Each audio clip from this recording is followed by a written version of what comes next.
Yes, I'm calling the meeting to order. The first order of business is KFP Family Limited Partnership, 175 and 185 Amity Road and 1666 Litchfield Turnpike, application for two-lot subdivision. It's like deja vu. Deja vu all over again. This should seem real familiar. You're going to quiz us? Well, I kind of thought to myself that last time I was here, I got, I think, a 4-0 or 5-0 approval. I said, the less I talk, the better off I am. I messed that up.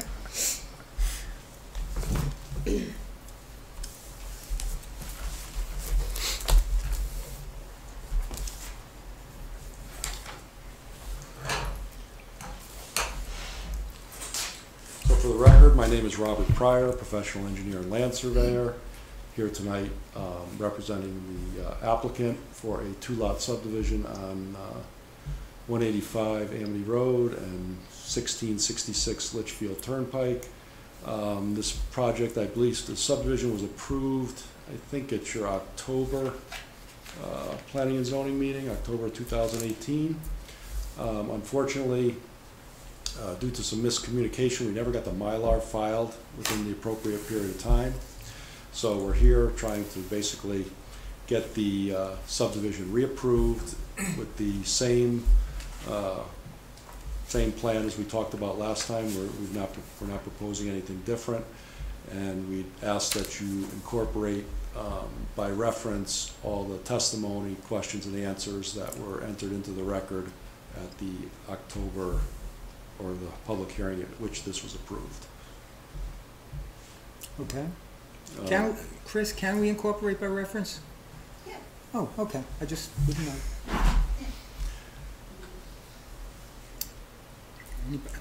Any questions? No further questions. No. In which case, thank you very much. Thank you.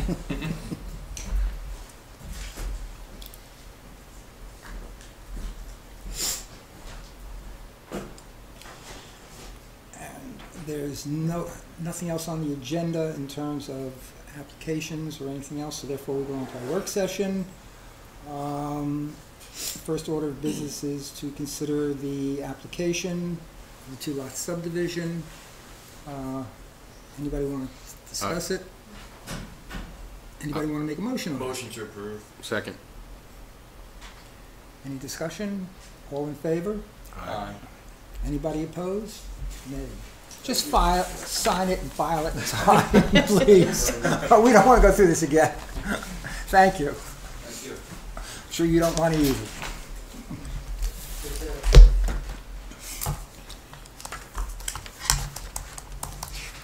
The next order of business is a continuation of the update on the reviewing the zoning regulations.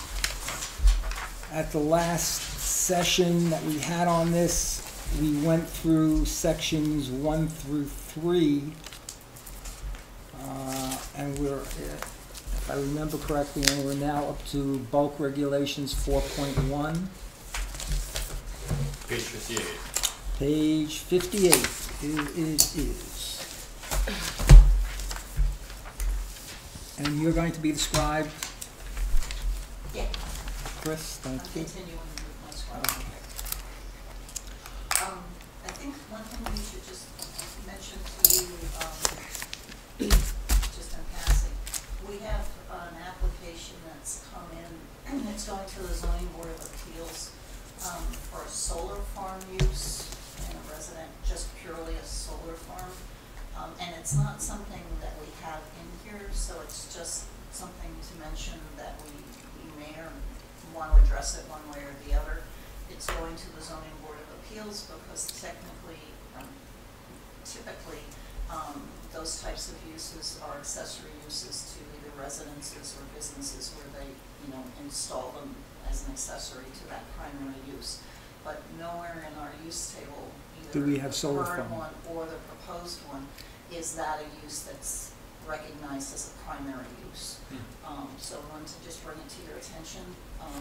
Is So it it doesn't worth get dif- turned down here first, right? No, And then it they automatically just goes to the zoning board of Because appeals we don't- Because because it's they not have in. to ask for a variance to allow as a primary use, Okay. typically considered an accessory use. The dilemma is that this body can't approve anything that it's not in your regulations. Right. Right. And while there is another route through the zoning board of appeals, but typically they ask for somebody having to do with a hardship, having to do with the land. Right.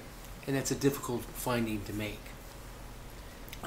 There is other language in the enabling statute for a zoning board of appeals that is otherwise unwarranted, which is what we're going to try to use this. I think this is a rugged piece of land that lends itself to this particular use, quite frankly. And I think it importantly needs to get in front of the public in a public forum of some kind, just to let the public be able to speak to it. And so it's getting that. But for your future planning, you may want to consider this as a use. Do we, well, right now, under the proposed regulation, as a primary use, it would not be approved. It's not listed. Because it's not listed, so Right. therefore it would not be approved at all. Right. So the question is, do we want to put it down as a use, a permitted use in a specific zone, i.e. a T1 or something like that? And that's why we're just bringing it to Yeah. your attention that it's come before us, it's not there. You know, when you drive around anywhere in New England now, you see them quite often. Should we define it? And it would have to, you would have to define it. Right, so it should be added to our, Well, that's if we want, well, the question becomes, do we want to permit it as a permitted primary use? And if we do, then yes, then we have to define it and put the section in about it, then put an appropriate language about it. but several years ago, didn't we approve, I don't think it was defined as a solar farm, but we approved the installation of solar panels out at the transfer station. Remember, it was gonna be put on the, That was an A24 referral for you, and that's municipal property, so they can exempt themselves from your regulations. And it was a very specific thing that you. sure, but it, Did and we have to approve the putting of the solar panels in the JCC?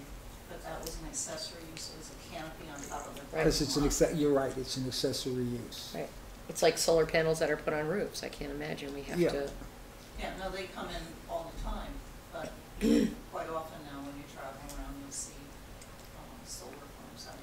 We can't help but notice that in Massachusetts, that it's become somewhat controversial, because in Massachusetts, where it's common to take farmland to use as solar farms, that people are now, concerned about the loss of the farmland to Sure, because solar. once you put up the solar panels, it's gonna kill the ground. Yeah, you're not going to grow Well, it anything. does. You can't Have grow to. it. Huh? well, it's not gonna be a farm, but it Yeah, can be, exactly. meadow can grow up around it. I mean, we have an acre of solar panels at Choate that powers one of our buildings, makes it a net zero energy building. So there's reasons why people would do it, and I think, that's why I think we need to define solar farm, because it could be that panels could be put on property that could serve to provide the energy for a given house or the structures on that land. Well, then it would be an accessory use, correct? Yeah, That it's would, like okay, at sorry. Quinnipiac. As So a opposed to a farm pro- is a producing Is that a to, commercial use? A farm is a commercial use? Is that? well, except that means selling back to the grid, which isn't, you get pennies selling back compared to what you're saving. What zone is it in? It's in a residential zone and it's on a piece of land that's pretty steep topography wise. It's 57 Park Lane, so it faces more towards the Parkway and towards New Haven. It would be kind of above Stop and Shop, but a little bit more to the north. How It's does it, 5 acres. how does it appear in the Vista The scheme? challenges for land developers for this particular use is that not only do they have to find this property that is conducive in terms of its solar gain, if you were. to Right, use the a orientation, given the Yeah. southern, right? But also utility company assets, because it has, They participate in state programs that offer some advantages to selling power only to the grid, you need a rather robust utility structure to receive that power. And so in this particular case, you've got CLMP's power lines that are running right up the side of the road. So therefore, you have an unusual confluence of circumstances. And the question becomes, is it so unusual that you take it as a one-off and therefore don't bother with a regulation on it? Or is it something that could occur more frequently, in which case, yes, then, and I haven't the slightest idea. If there's any indication from other states that we anticipate this sort of request to be more common. I think it's worth considering. So you can put them on your roof now, right away, Yeah, right? correct. Without That's any- accessory. Anything accessory is not an issue. We do that every I understand day. why people Yeah. would create a solar farm. This is a primary use of the property. Do any other towns in this area have specific regulations for primary? We Purposes? haven't gone You out, can explore that. but we'd be happy to Yeah. do so. Take a I look. think that's. That would be a good idea. And in fact, Just don't understand primary our use. colleagues at The rates CCM at would be which the very electric happy, company I'm sure, buys to back share. electricity are pennies, so you'd have to have an awful lot for it to be. Hmm. Well, that's why it would be primary use, because you have to put in like an acre of it. Yeah, but it's still purchased back from the electrical company for Hmm. pennies. So, anyhow. I think that people do it more for tax advantage purposes than the actual sale of electricity. Just going It's- green. I still don't know how it's defined then as a farm. No idea. I don't know the tax applications of it. All right. All right, going to page 58. Right.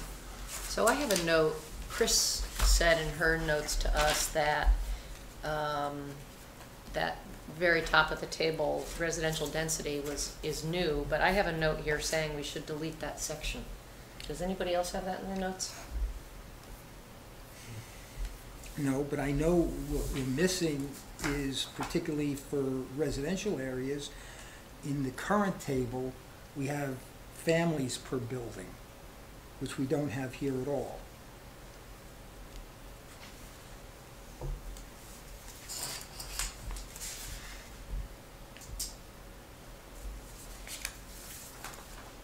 If you take a look at the residential, you know, under A, there's nothing there in terms of bulk regulations, in terms of families per building, which we do in the current table.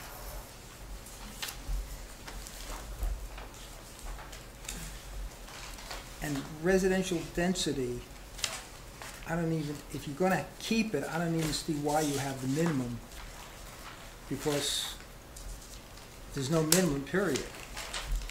You look across the table and it's either not applicable or no minimum, so why even have it? I just don't know why why I noted on this delete the section. Because this corresponds to 3.1.3 in the current, No, 3.1.3 is minimum livable floor area requirements. which gets involved with, That's in section 3, right? yeah.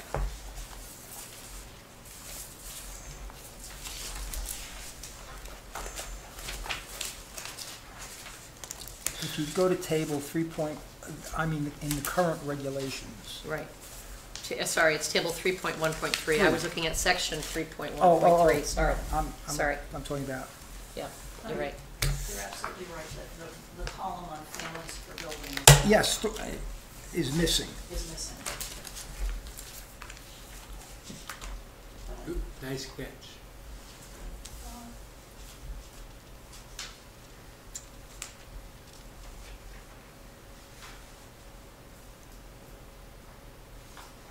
Well, it's almost like they included residential density to replace that, but residential density talks about dwelling units, not families. Mm.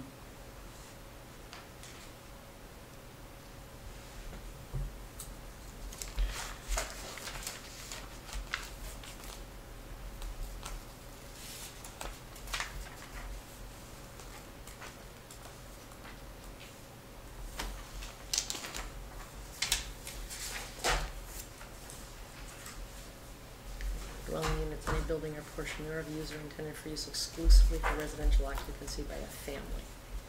So that means if you're defining the number of dwelling units, you're defining the number of families. Hmm.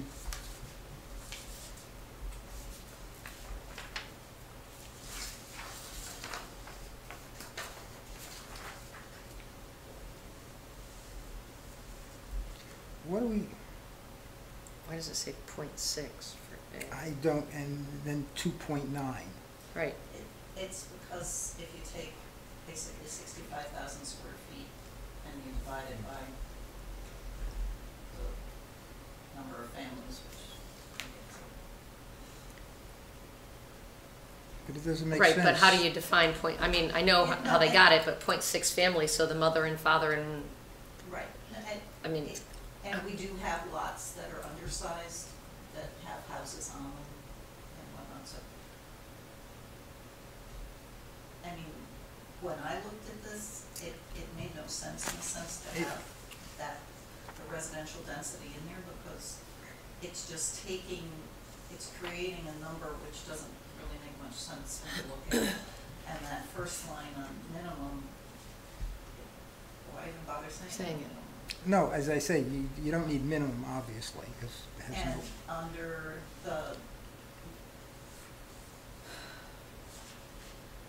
where it says building mass, I mean, what happened was some of this description comes from other form-based zoning regulations, where you're looking at what it looks like versus what the use is. So ours were not, the original ones were not based that way. They were based on the Euclidean type of zoning, which was use-based rather than form-based. So I think that's why you're not necessarily seeing it in what's proposed.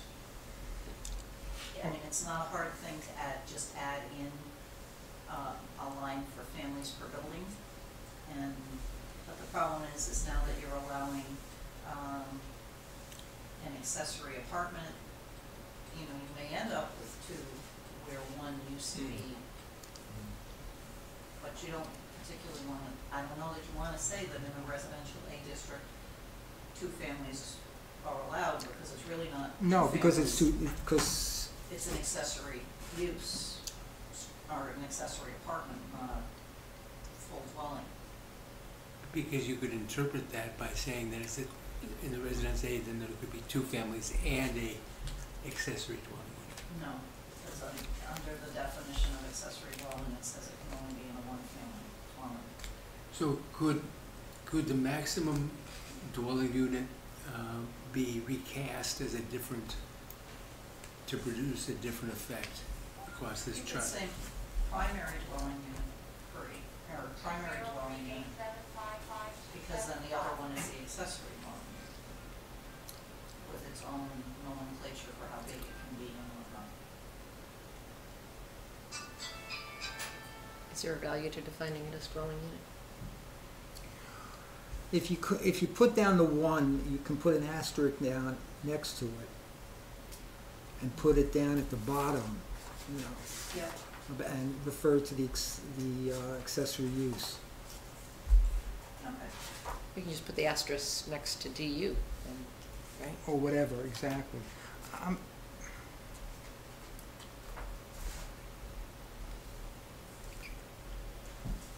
I would take out for the maximum, you know, per acre line.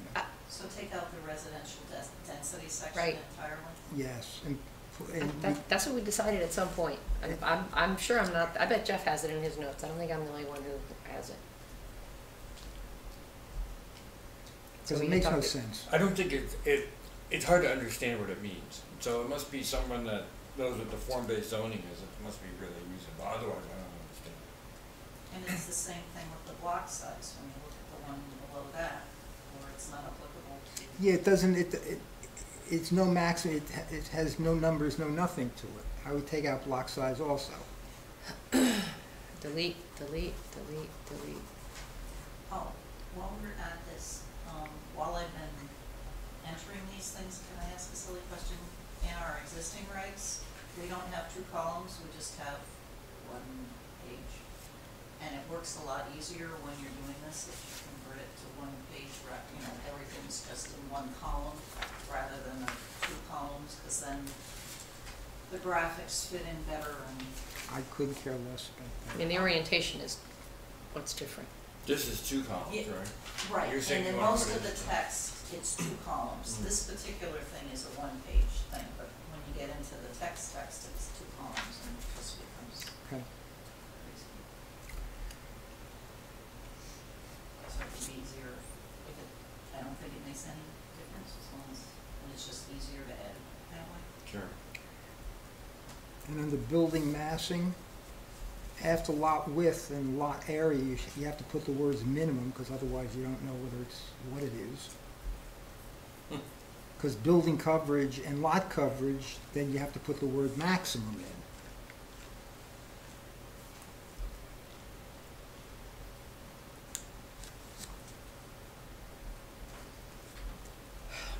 Are we gaining anything by changing up from what we already have? All right, let me make it a little more complicated. T4, is that okay that that's in the center? Weren't we taking off all references to T4? Where's T4? T4? In this, right in the center, under the table 4.1. Zoning districts. T4 is the overlay, right? I don't see it though. No, it's I not. don't see a CBA, that's T4. GBA. Oh, yes, that's correct. Yep, it is out. Okay, no, it's out. Yeah. I still don't understand why we have T1 Does and it? T2.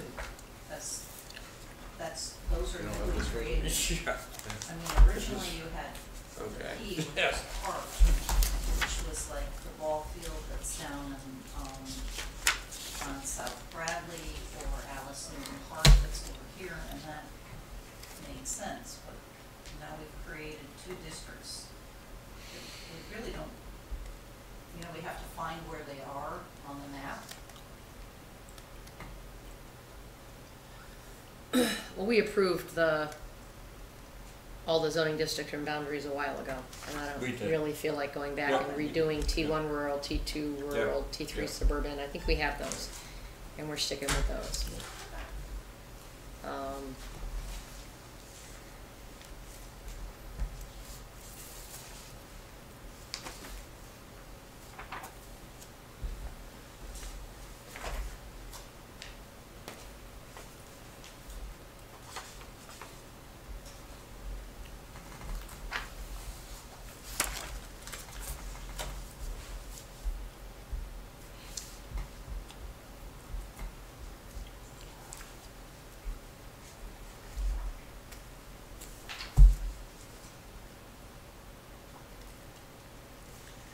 If I remember correctly, none of the numbers are changing from the current regulations, correct?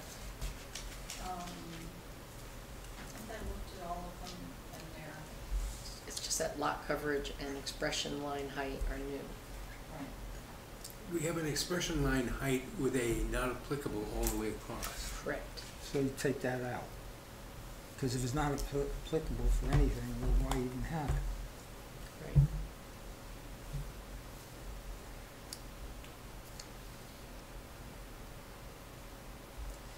And then the lot coverage, total impervious. Max, The only place you have new numbers is in T1 and T2.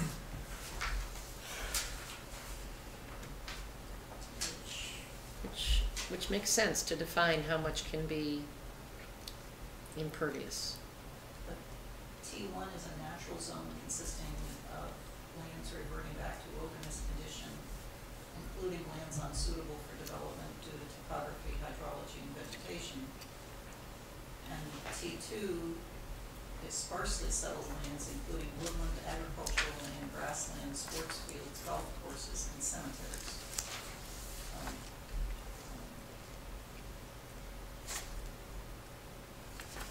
But we can still build on those. Correct? Wherever they are, I guess they're on the map.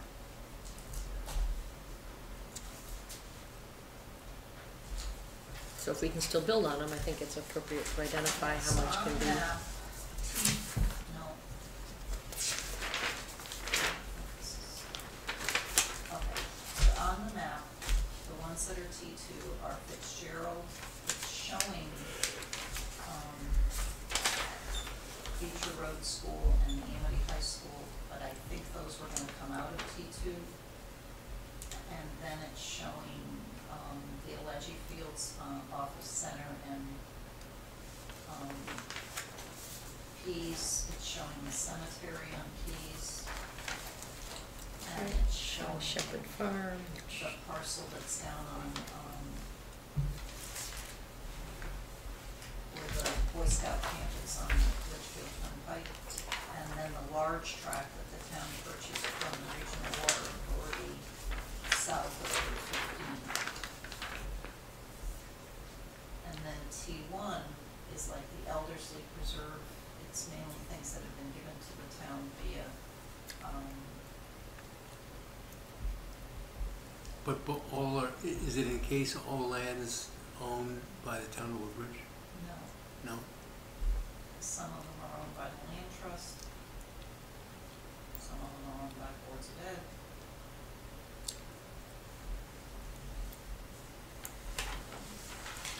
You know something? I think I like the current table better than this table. It's easier to read. Huh? It's easier to read. It is easier. You have all the requirements for a district straight across. It covers everything.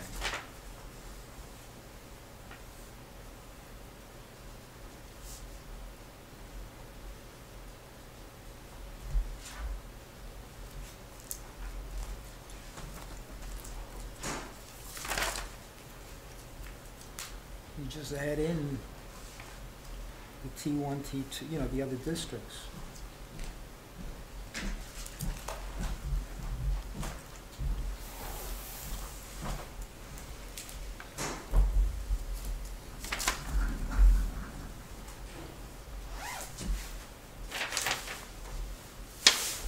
Do you want me to try to use the existing table and incorporate T1 and T2 into that?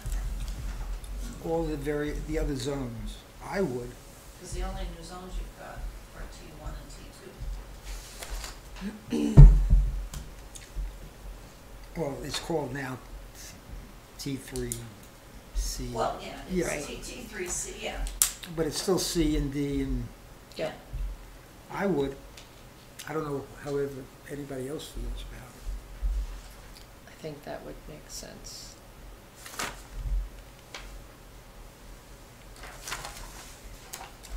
On the bulk tables, just the first one. We've gotten really far. So your proposal is to revert back to the original table, but add in the new Yes. information? Right, and then add the T3 in front of the CD and B. Yeah. And then, and the GBA. Which, GB is there. GB, right, GBA. Yeah, we have that GBA. but if I turn it landscape-wise, it should all, See if it Lots can be of, done. lots of footnotes or asterisks, essentially. but a lot of them were there before.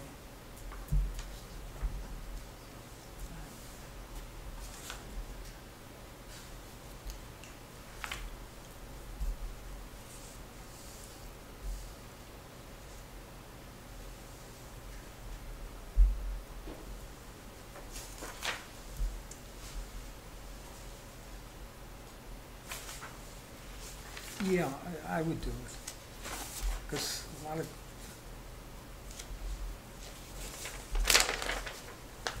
So what do you wanna do with, do you want me to add in the the setbacks for building principal and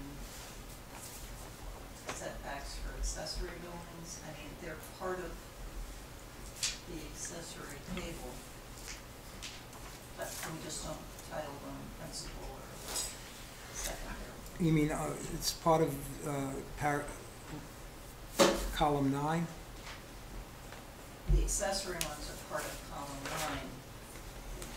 In the existing one, you don't label principal buildings.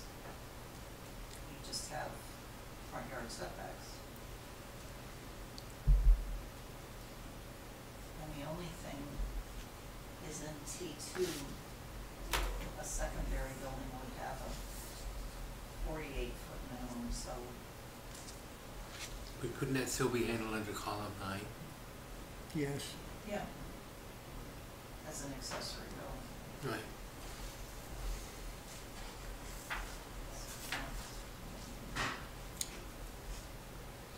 And because T1 and T2 are new, I'd still keep that lot coverage.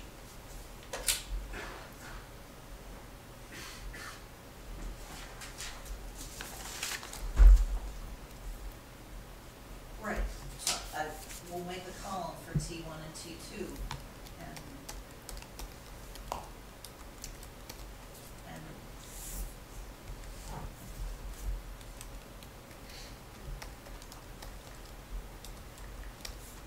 and so we're, in the existing table, under maximum building area, that's where that would be inserted for T1 and T2. Okay. No, building area is not the same as impervious. Parking area can be impervious, right? No, I'm talking about building coverage, so you want to include lot coverage? I think lot coverage, if T1 and T2, those are huge chunks of land, most of which is owned by the town. It prevents there being more coverage of that property at some point in the future against these regulations without due consideration. Some of that is a lot of open space. What you can do is cover that in a note at the bottom, as opposed to having a special column. Fine, Yeah. fine. I still think it's worthwhile including it, given that that's a lot of the open space that is owned by the town. Now, I know not all of it is, but a good chunk of it is. So if after T1 and T2 at the top of the column, you refer to a footnote down at the bottom that says lot coverage total impervious for T1 is 6% maximum and for T2 is 20% maximum, then it gets rid of that. It gets rid of a whole But line. it still carries forward Exactly.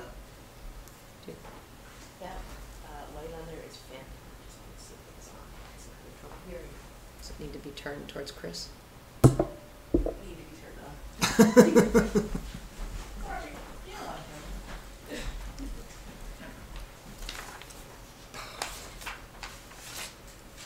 Are we missing anything?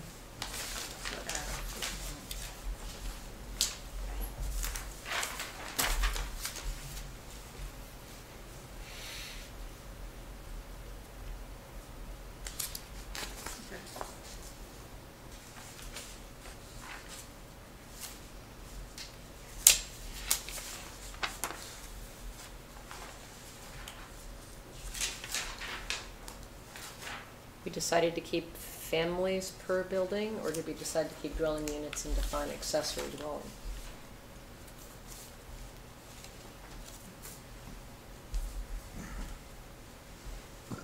We were gonna have an asterisk referring to the accessory dwelling units Okay. and keep the numbers that are in there. In the In the proposed existing or in the one. existing? In the Because the existing. proposed talks about dwelling units, the existing talks about families. I don't know where we I- ended up. We got rid of the whole section, I know, residential density. But we still have to allow for how many families can live per Dwelling unit. dwelling unit, right? And so then we have to define accessory unit, right? Which we've done. Okay, I just wanted to make sure, I forgot what we decided. Yeah, no, you don't have. And it's only 8:15. Okay. I'm already Yeah, confused. you do is have my an point. accessory dwelling unit. Okay. Oh, we were gonna Which have is a a, dwelling unit that's been added into or created within a single-family house. right. which is different than accessory buildings, which we are Or like barns and garages. correct. Okay.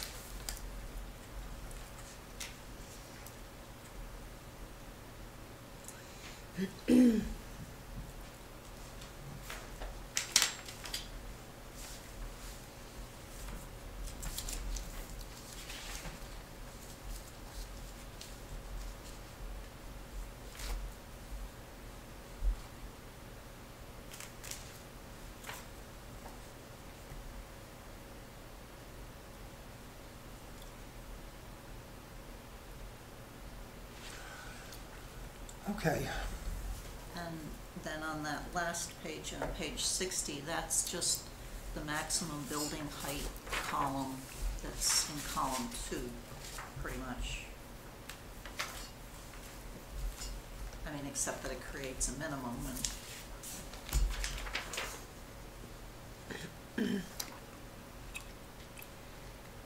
So it currently says maximum building height, is that, right, it says maximum building height, so one side of the column says stories excluding cellar and basement, Oh. and then the other side gives you the height. Now, the only note that I had in the thing that I wrote you was that in our current regs, it's blank where it says stories for C and D, and I went back, and that's an old Scrivener's error. It should, should be 2.5. So we can just. the way it is for A and B and, okay, It's the same as A and B, got it. so we'll just add that in.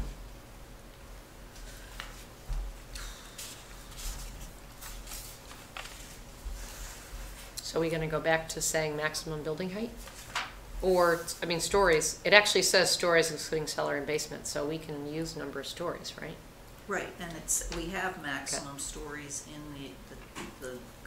the way it's set up Yep. on the new ones, but if we just use the existing one, it's still there, It's clear, okay. and it's a little easier to read. Is the height of a story defined anywhere?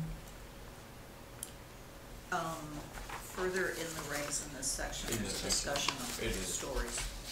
I wonder if we need the minimum, since everything is one story as a minimum. No, story. you don't need a minimum at all, because otherwise, what are you talking about, a bomb shelter? Otherwise, So do we need that chart? no, you don't need No. a Position minimum. on that chart at all? No, so it We're would just gonna be delete that existing. chart and add it to the other one, Right. correct? Right, yeah. Right, Okay. Which has the maximum height, maximum Right. building Right. height already on it. right. Which is Which fine. has the sub, and it says stories and feet, so Yes. we're good. Right. And we're still adjusting the height, we're still doing the good work of adjusting that height to that midline. Right, that's Yeah. defined in our, for- defined earlier. And so we're doing a good thing by straightening that out. Okay. Can we go now to page 61? Yes. So how much of what's here gets changed because of what we just did? And I don't know whether this is section 4.1 or 4.2, but forgetting about section numbers for the time being. Well, page 61 is section 4.1. And this is all new in terms of So front 4.1, yards and. So therefore, the reference to 4.1 on page 58 is what? 2 pages earlier is a 4.1 bulk regulations. it's a table. It's still a 4.1. Yeah, but that's, remember you confused me at the Table. start when Oh, you you referred to said table. 3.13, which was a table, and I was looking at 3.13, which is the Okay, so this written is regs. section, okay. Whatever, So it's section 4.1 instead of table 4.1. right. Right. Got it. Then when we get to like section 11, we're gonna get confused Oh, then again. it's- so- I think there's a lot of confirmation issues here. All right, I'm gonna note, we go from, oh my God. So A and B are new. And A, in a sense, would only, unless you made it a condition of a residential subdivision. I was that- gonna say, does this include, I have a thing, does this include residential? We're gonna have a build to line for residential? That's what the chairman was talking about at one point.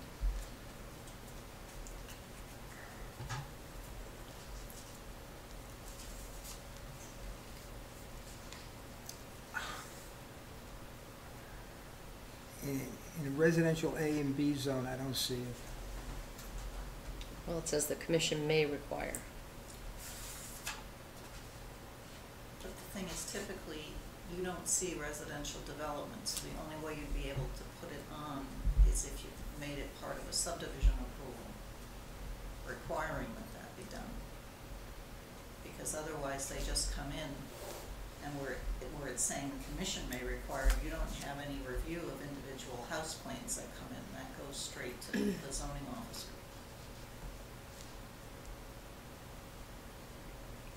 I mean, to me, it frankly makes no sense, because depending on the land, sometimes you don't pull it all the way to the front if it's steep No, or of there's course a not. wetland I or mean, whatever.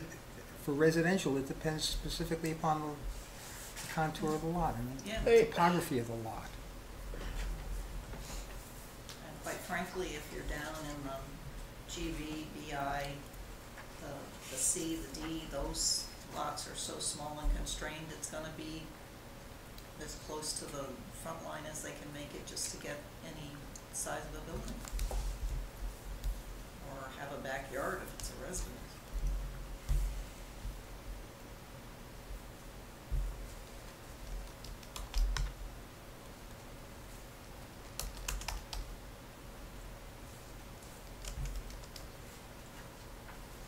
I don't understand why we would want to say that, though.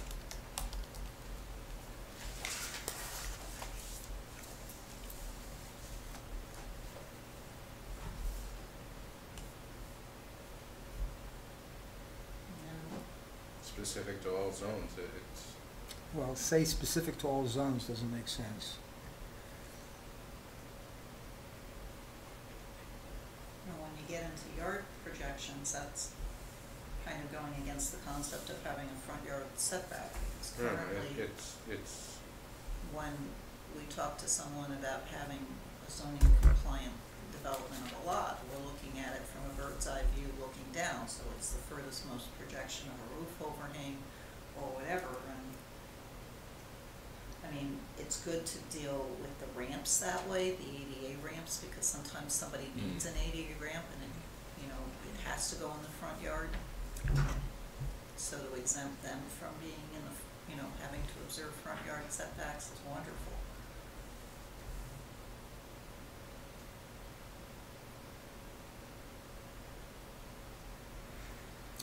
Okay. I have no problems putting this in terms of the commercial zones, but I definitely would not put it in residential. And you're talking about yard projections.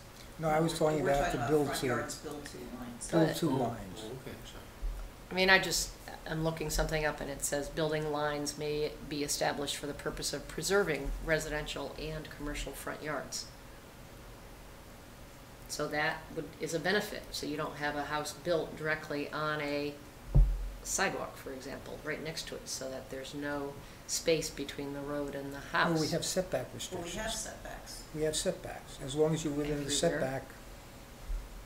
What this is doing is saying that everybody's gonna have, you could tell everybody that they have to be right on that setback versus someone deciding that they want it to be 5 or 10 feet back From the setback. from the setback, but you Got it. always start Okay. with the setback. Got it, got it.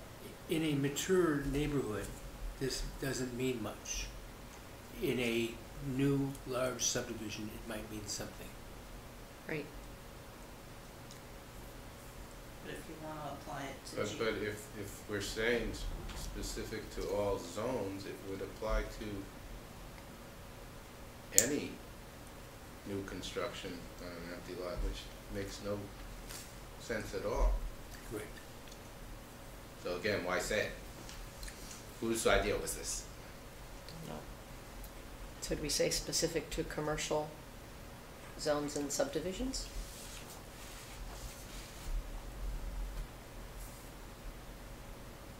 So what is it we're trying to achieve?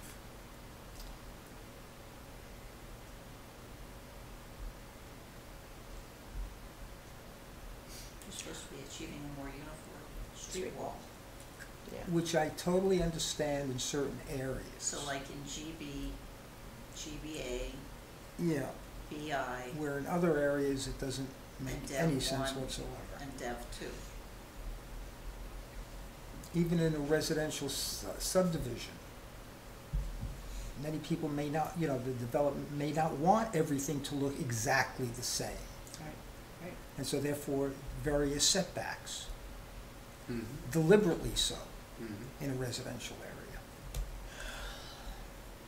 So if we change and remove the in all zones and just say specific to GB, GBA, BI, Dev 1 and Dev 2. Yeah. Yeah. That's fine. What the heck was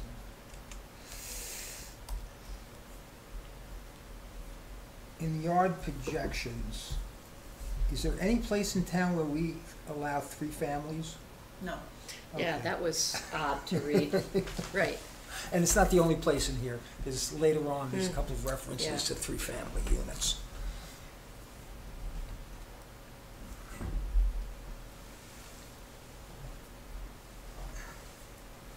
I think Camden is the closest. So And this, then, I don't even understand that sentence, because it's a pre-existing condition, therefore, we can't do anything about it anyway, correct?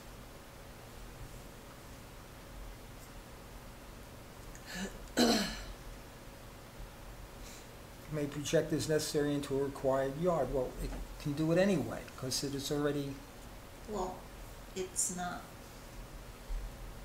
This is the thing where ADA ramps for any residence should be allowed to be able to be in a front yard, yeah. right. no matter where they are, no matter when they're created.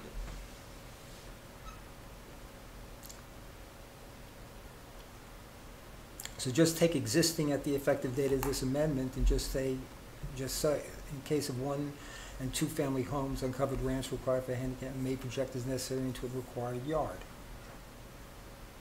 But don't you want to allow new houses to have the same ability? It would, if you just take existing at the effective date of this Okay, amendment delete that. out, Okay. then any house can have it. And That in the needs a case of handicap. 1 and 2 family homes, uncovered ramps required for ADA. Yeah, Okay. And then the last sentence as well. Take out 3-family homes. yeah. What is that? It's Kathy telling me that she's been shoveling. Oh, Oh, good.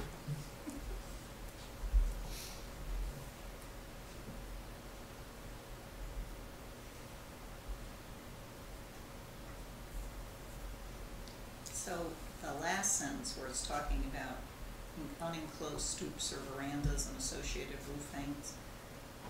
yeah, take out reference. That's new. We currently don't allow those to project into the front yard.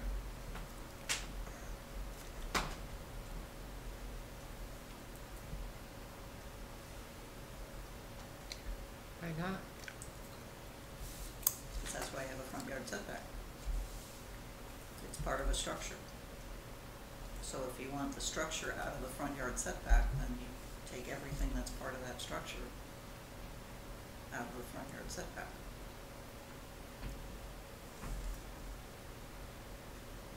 Because what happens with porches is a lot of times they get converted into 3-season rooms, and then they get converted into,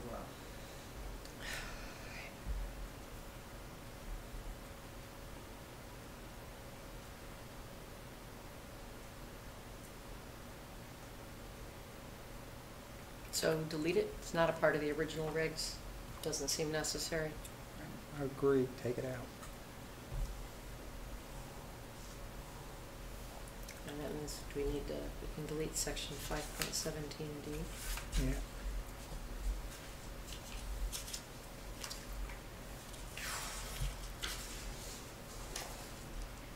Rear lots.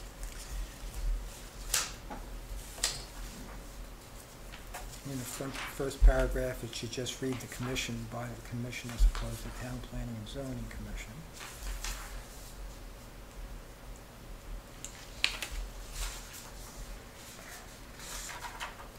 In sub 2, shall not be greater than 20 feet wide. Is it greater or lesser than?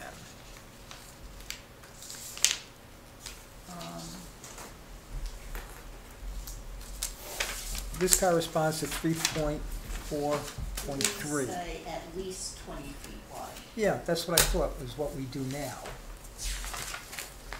This says greater than 20 feet wide. And sometimes you have them that are wider than 20 feet because to allow for slope rights and allowing, you know, a driveway to actually have a width that's a driveway width, or to be able to put in drainage, it may be wider than 20 feet. Yeah. So we have to change number 2.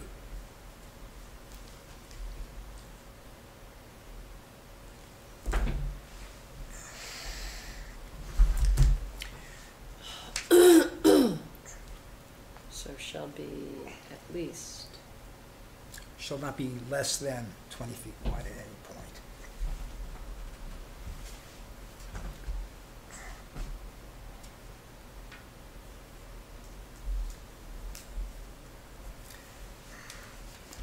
So, in general, our present zoning regulations discourage the development of rear lots.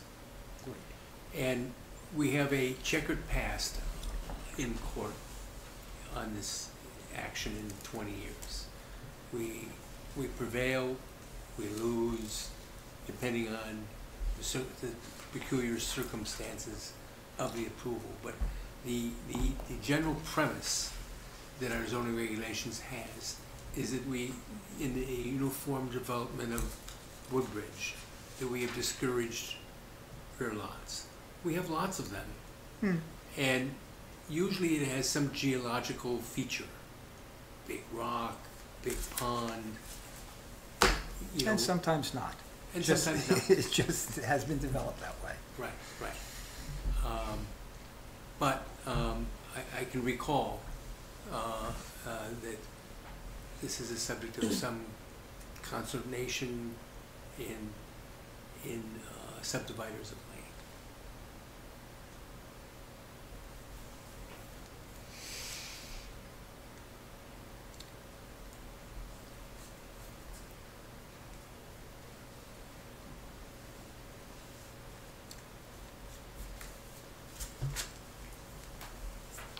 I think it's present as a special exception is a worthy one, because it gets you to be able to examine the issue.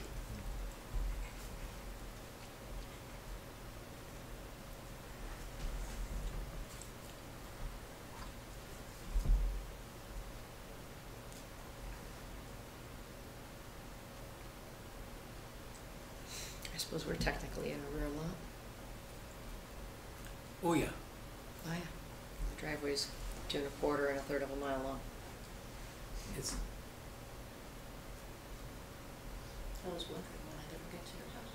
Hmm? I wondered when I would ever get to your and I feel sorry for your snowplow bills. Yeah. It was a special exception at some point. Is there is there conflicting between 5, which says contains one driveway and provide access for one lot, only one lot?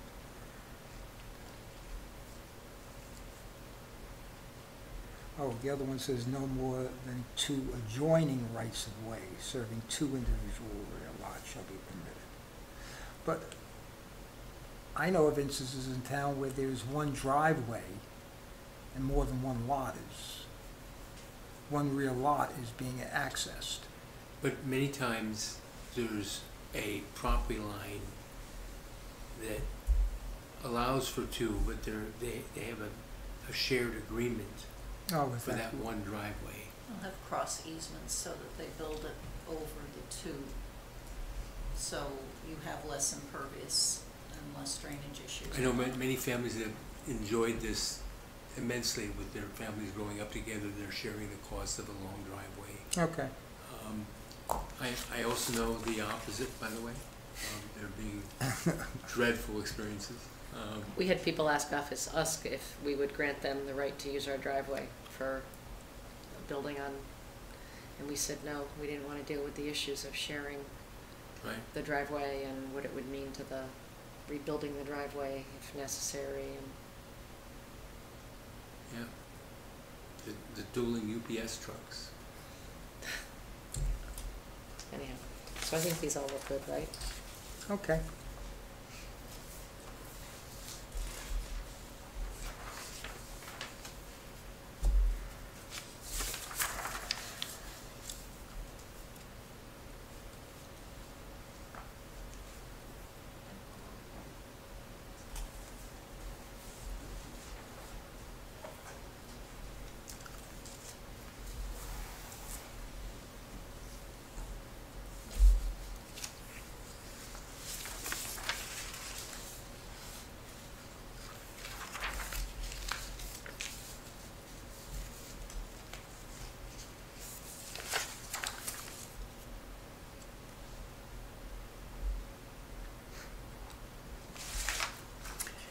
Do we have this requirement that says on page 62 in the current regs, all rear lots created after the effective date of this amendment shall be limited to 15% of the total lots proposed for a subdivision and may only be approved in conjunction with the subdivision? I want to say no right off the bat because we've had rear lots come in as part of a split. Let me check. I'm not familiar with that section.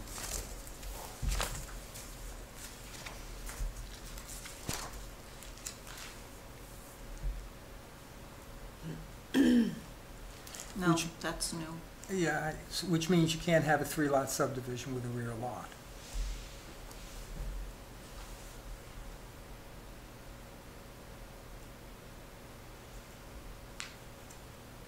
Because the rear lot, by definition, would have to be at least be close to 1/3 of the total.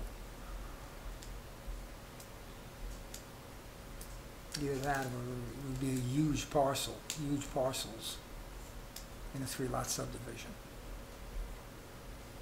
I don't know what the purpose of this section And that's would what I was be. going to ask. What is the purpose of this other than to But put- I agree, I don't know what the purpose is, but I thought 15% didn't refer to the size, but to the number of the lots, given how it's written. Either way, there's no use Either for it. in a 3-lot subdivision, it still wouldn't make sense. Right.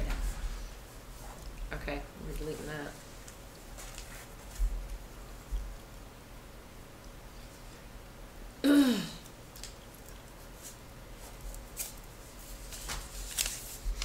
Non-conforming.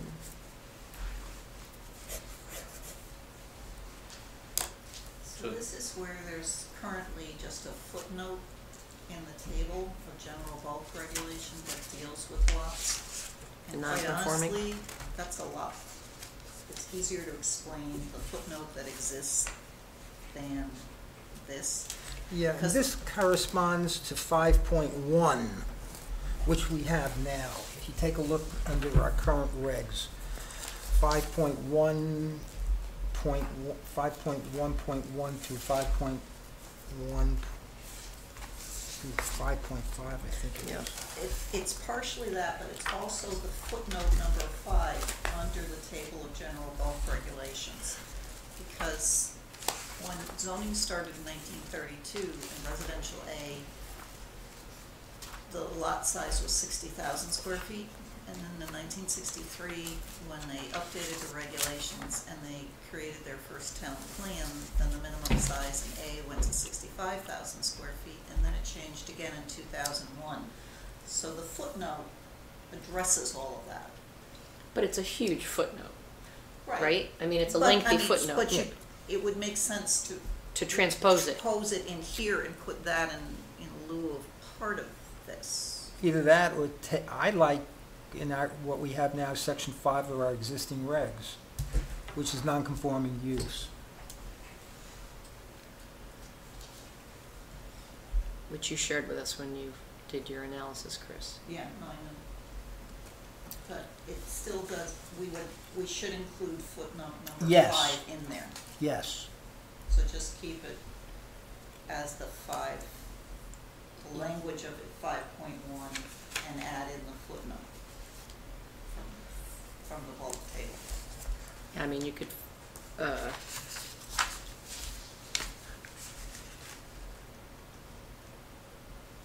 I mean, the other thing it would do is it would make it more visible to people, because a lot of people don't look at all the footnotes in the table. So this would, what you're giving up here is seeing existing uses being brought to you as a special exception. Whereas presently, existing uses are allowed to remain as of right. Which by law, Right.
so what are we doing with this?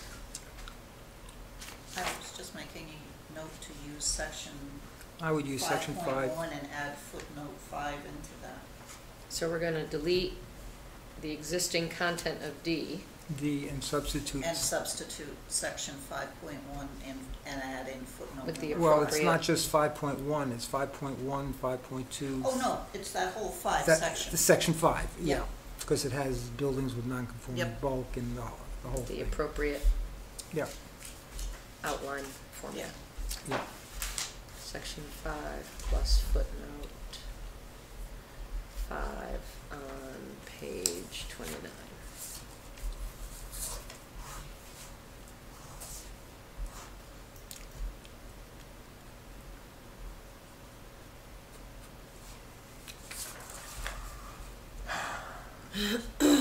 Building location.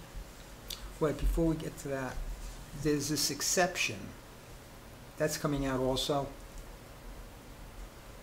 Where pre-existing non-conforming structures do not meet the front yard setbacks, the applicant shall be exempt from complying with it once the proposed additional meets the following criteria. Isn't that covered? And then I don't know what that criteria is. I think they're referring to table 4.3 at the bottom. Which is all in. How do you know? That's the only thing. That's So I think the that makes whole, sense. this is all mixed up. Yeah, it is, and because it's the one-time building coverage allowed. So any regulation that says one time additional building coverage allowed, you're gonna make the zoning enforcement officer take off his gloves and count, right? Of course, with one you could use mittens, I guess. So right now, the way it works, if they go to the zoning board of appeals, if a house is if part of a house is non-conforming and sits in the front yard setback, and they choose to add on to the back part of the house, that's conforming, and we let them do it as of right. If they're going up in place if it's a one-family structure, or one-story structure, and they're going up, then they're expanding the area, and that's just with the approval of the zoning board of appeals. They don't have to show a hardship because they're just going up. So the only time they need a variance is if they're increasing the footprint in a non-conforming front yard or side yard or something like Yeah. that. And that makes sense, because it allows people, I mean, you're trying to keep people zoning compliant, and I mean, that's the goal of zoning. And so this table is just kind of, like Terry says, it's gonna be very difficult. I don't understand why we're allowing it. Yeah. Why would we include it, you mean? Hmm? Why we would include it? Yeah.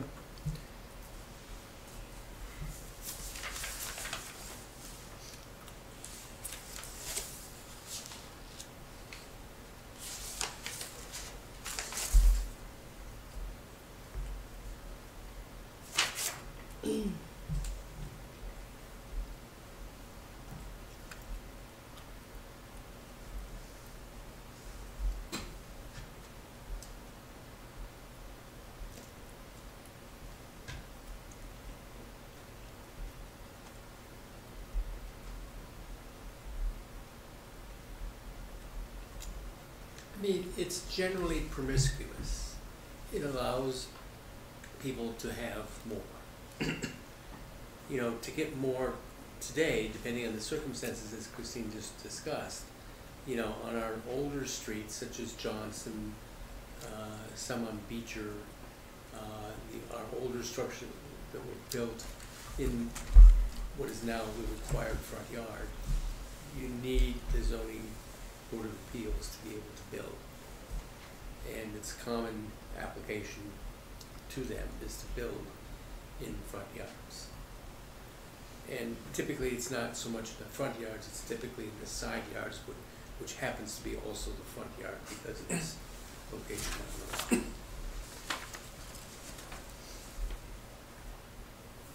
I already took it out. Hmm? I said, I already took it out. You're a fast mover, huh? Yep. I agree.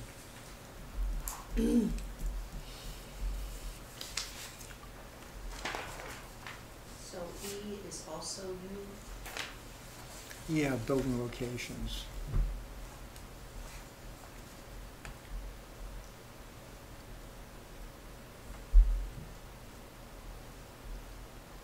And a lot of it, because it's applying to all the zones, including the residential zones. No, E? E, E is in Edward. It doesn't apply to residential zones. yes it does, it says specific to Oh. zones.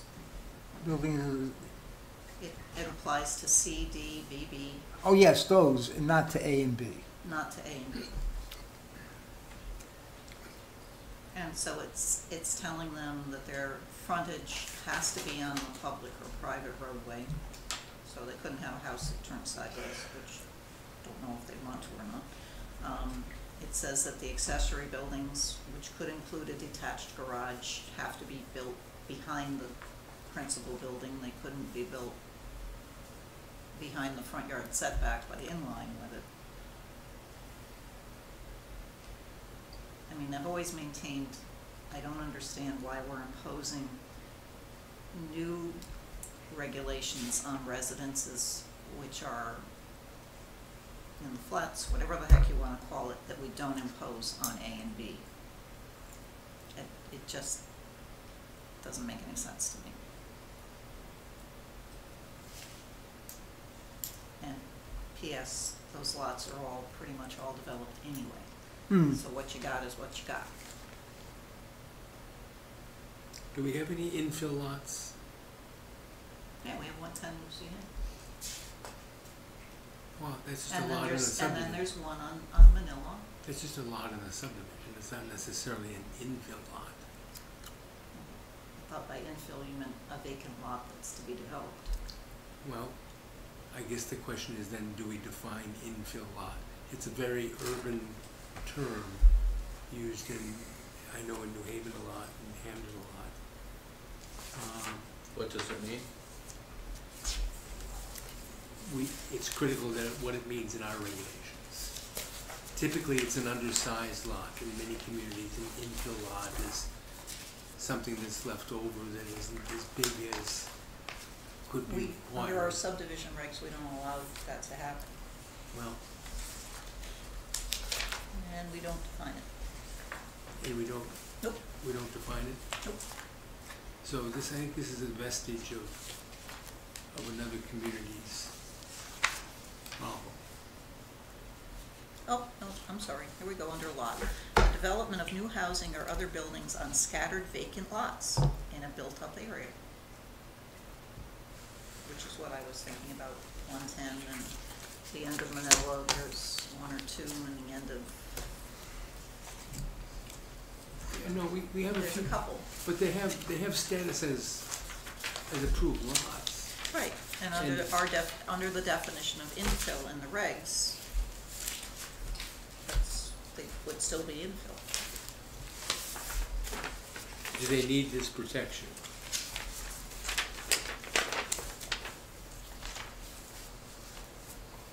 I think the better question is why put more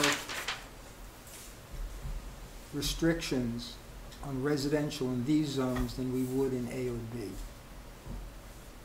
That's Christine's point. No, that's, Yep, yep.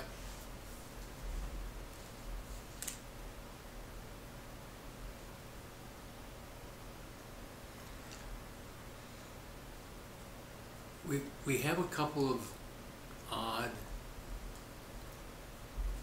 principal buildings that are not, that do not address the street. They're turned sideways. And I can just think of a few of them. well, you can leave it in these and just say specifically excluding residential area.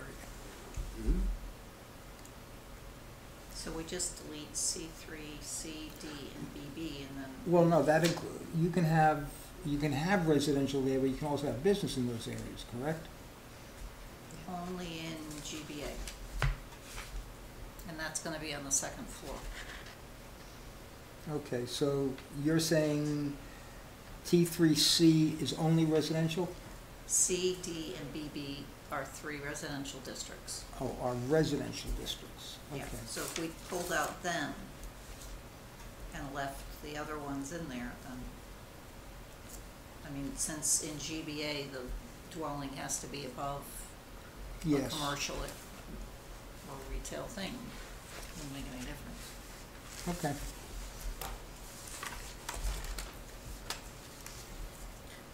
But in 4, I think that's at odds with the bulk table.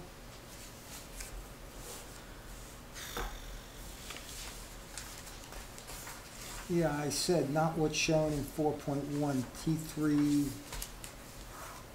BB is 25 feet. Yeah, but you're taking out T3 BB.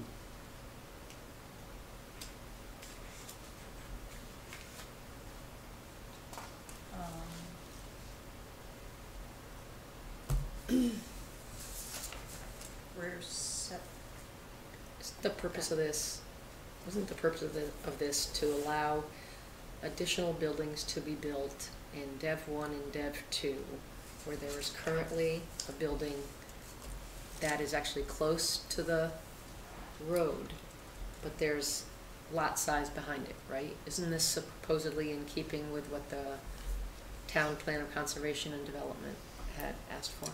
that was. Was that what the Dev- purpose behind this? It's actually quite the opposite. 'Cause It was to build, it was, I think that theory, which I thought we'd already dealt with, was to encourage building in front of. the buildings like in Dev 2, so along Lunar in particular, where the buildings are set back. Some are set back, some are pretty close, actually, okay. It depends, you're absolutely right. But if you were to look at it, you know, that building line that we talked about before, Which a we large got rid of. percentage of them are set back, right?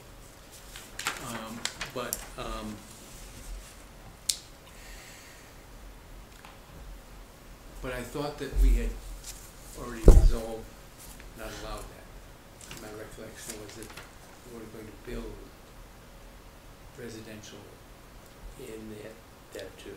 Right, We're not. That's out. right, Right. that's out. Right.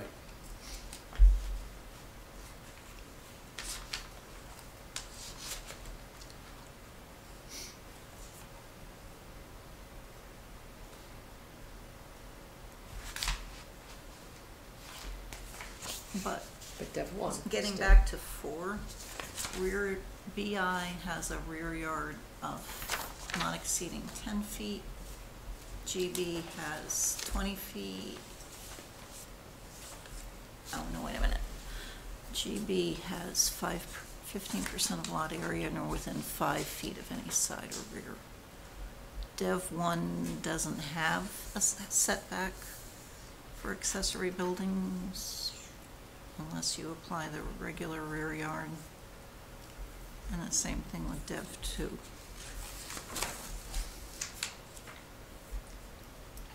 So this is more restrictive than our present regulations, is what you're saying? No, it's more open than the present regulation. So, if you want me to just stick with what's in the existing regs, I'll just do that, but it's not gonna jive with this number 4.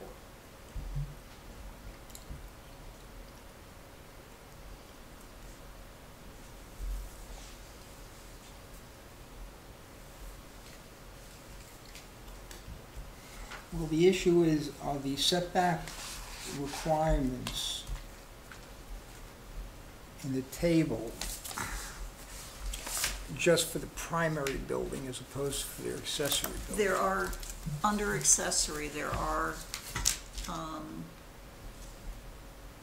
That's what I'm looking at. It's- for yeah, there are GB, some it's 5 limitations. feet. There is nothing listed for Dev 1 and Dev 2. Yep, And for BI, it's 3 feet.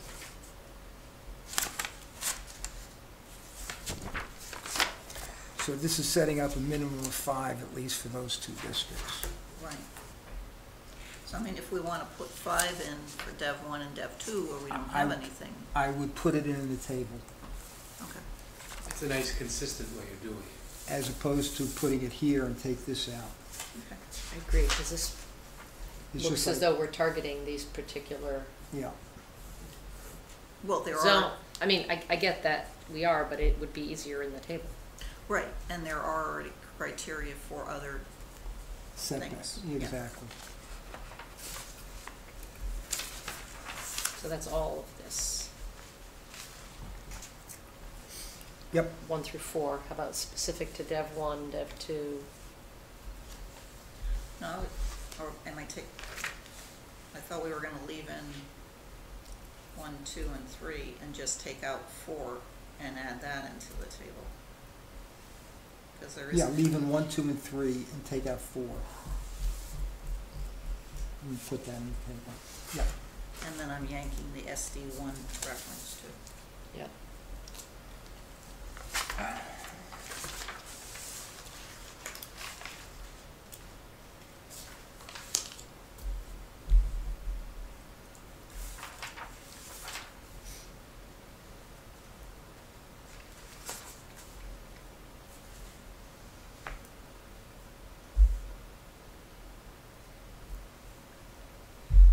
So on page 63, that top paragraph one, where it says it's specific to Dev 1 and Dev 2, well, actually any of the commercial districts, what that's basically doing is allowing town planning and zoning to vary the regulations. I don't know that they can do it unless they give themselves that authority. Well, we did in the village district, if you recall. We required a 75-foot, but allowed it to go to 50 feet by special exception when we did the village district. It wasn't a special exception, it was part of the approval. Part of the approval. So this kind of reflects that. I do understand your point, Christine, however, because we now, for the first time, say that we can vary our regulations. But, you know, if you believe in the special exception process, I'm just noting the difference between what's currently there and Yep, what this is. yep. Do you think that would be useful to your planning effort, to be able to have that power? Yeah. Means people come to the commission and not ZBA, right? Right. And then they don't have to demonstrate hardship, they're just coming to you for a special exception. Yeah.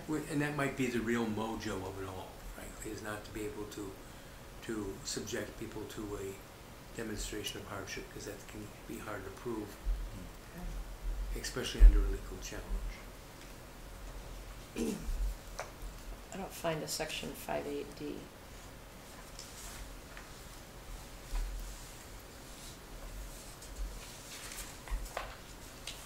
I just had to double check it. I mean, no, I just marked it. I don't know what it In is addition to referring which, this is not, the numbering here is incorrect. Yeah, Right. 5.8 is reserved for future use, so I don't know what 5.8 Right, is. I don't know I what don't know. 5.8D is, but And we the had to- numbering here is like, when it says specific to zone I think Dev it 1, may it have should be been, 2, and then specific to Dev 1 and 2 should be 3. It's, do that afterwards. I think it's supposed to relate back to D in this section in 4D rather than 5.8. No? 5.8, I don't know. Right. I don't know. Do we take out the 5.8? I'm not worried about the numbering now, because after it's done, then you can go through and then catch up with the numbering. But do you want to leave in that and must comply with section 5.8D, or just stop it with the I resulting think intent structure of these shall be regulations, keeping with intent of With the regs, intent of these regulations, right. and just leave it at that, and we I don't have think that's good. to worry about it.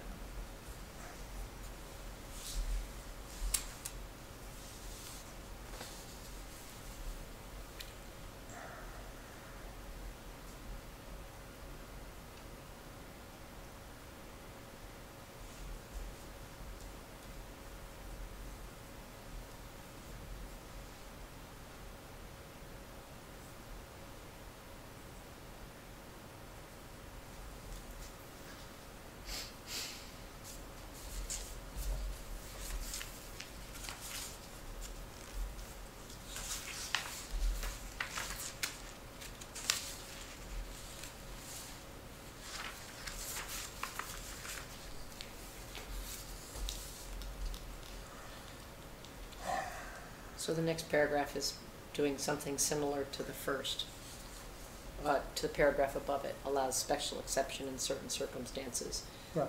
basically to get it to look nicer, right? Yeah. Permit tooling and parking, Right, exactly. so I think that's fine. The next should be, instead of general to zones, is specific to zones. It says specific. Oh, I was looking at specific to Dev 1 and Dev 2 districts. Are you Yeah, looking and- at building massing? Yeah, where it says general. Right, so that's specific, right?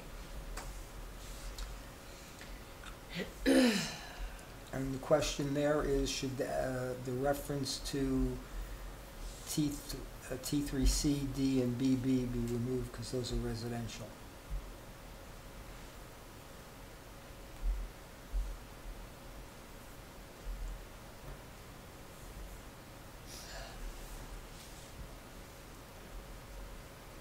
As well as, We have private frontages. Do we still have private frontages? I don't know. Last time I thought we resolved, or did we decide on private frontages?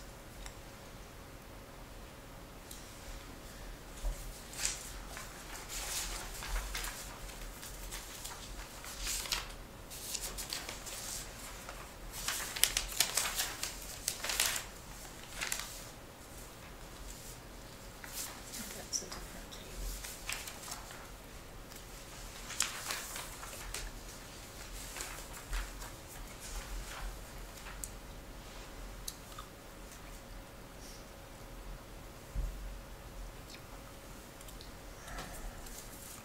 So,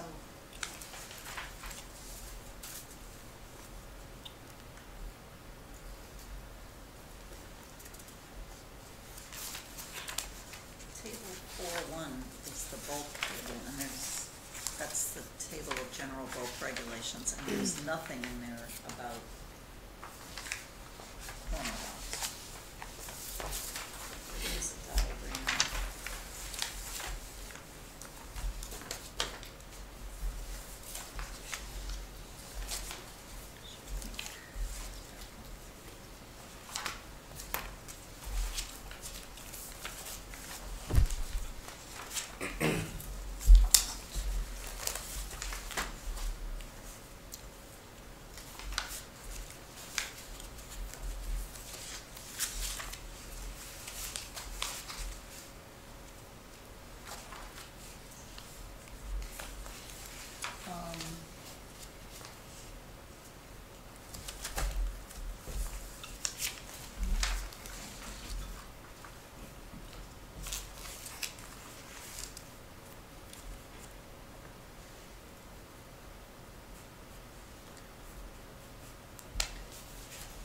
definitions, under layers, there was on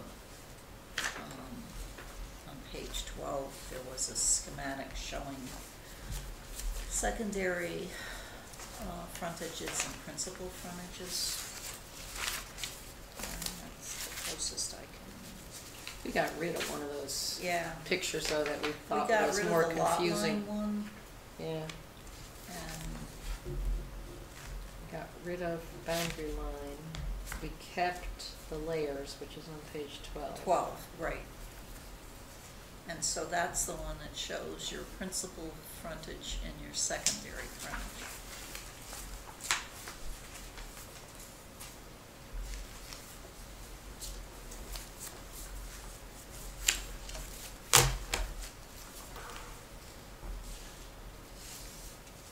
Because then it goes into layers. And then it talks about it only pertaining to the principal frontage. So I think if you delete where it says see table 4.1 and just let it refer back to the definition of the layers. lots.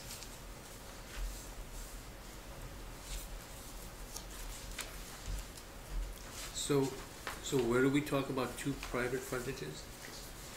In the definition table on page 12, it shows a principal frontage and a secondary frontage. But that's when talking about layers. Right. Because we actually deleted, in the drawing I have, we deleted principal frontage and secondary frontage, because I think we didn't want to use those terms. Okay. We didn't want to make though we kept in the definitions primary frontage and secondary frontage. I think we kept them in the definition but deleted them from the drawing because we didn't want to force Somebody to a family or whatever To to pick. determine which is To primary and which pick, is yeah. secondary.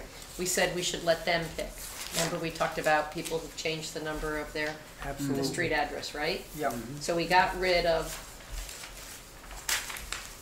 the frontage label on the diagram on page 12. And left in the definition on page 10 for primary Correct. and secondary. Yes. So I'm sorry, I'm still stuck on private frontages. Yeah. Well, we're going back and forth between layers and whatnot. I got the primary and the secondary, but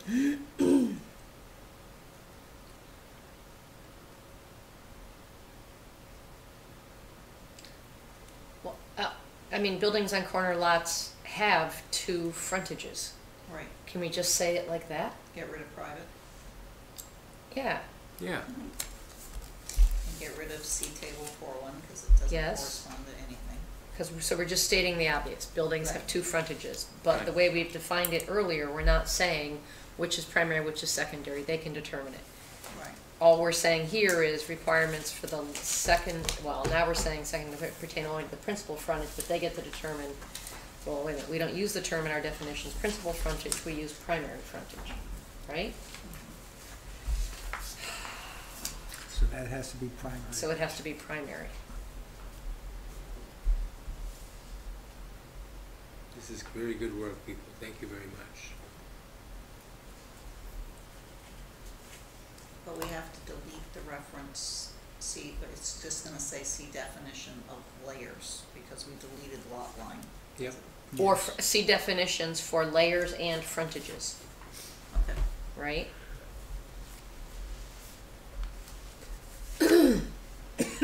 I can't wait to see what we put in the future use space. They're in strange places. Just, Yeah, I I don't I know don't even what, know why they're there. I don't know why we need 4 if table 1 now is our original table 1, which talks about stories and height, doesn't it? Right. So can't we get rid of 4, or am I being, I mean, for about not exceeding 14 feet. I was gonna, It defines, that's what I asked earlier, it does define the size of the story, right, to 14 Yes. feet, because that's not in the table. That's No, what it's not. It confused me as to how high a story is. but here in the table, maximum building height in GB, for example, stories excluding cellar and basement, 3 feet 35. yeah, But this is saying 14, may not exceed. It doesn't make sense because you could have, if you have two 14-feet heights, Mhm. that's 4 stories, according to this definition.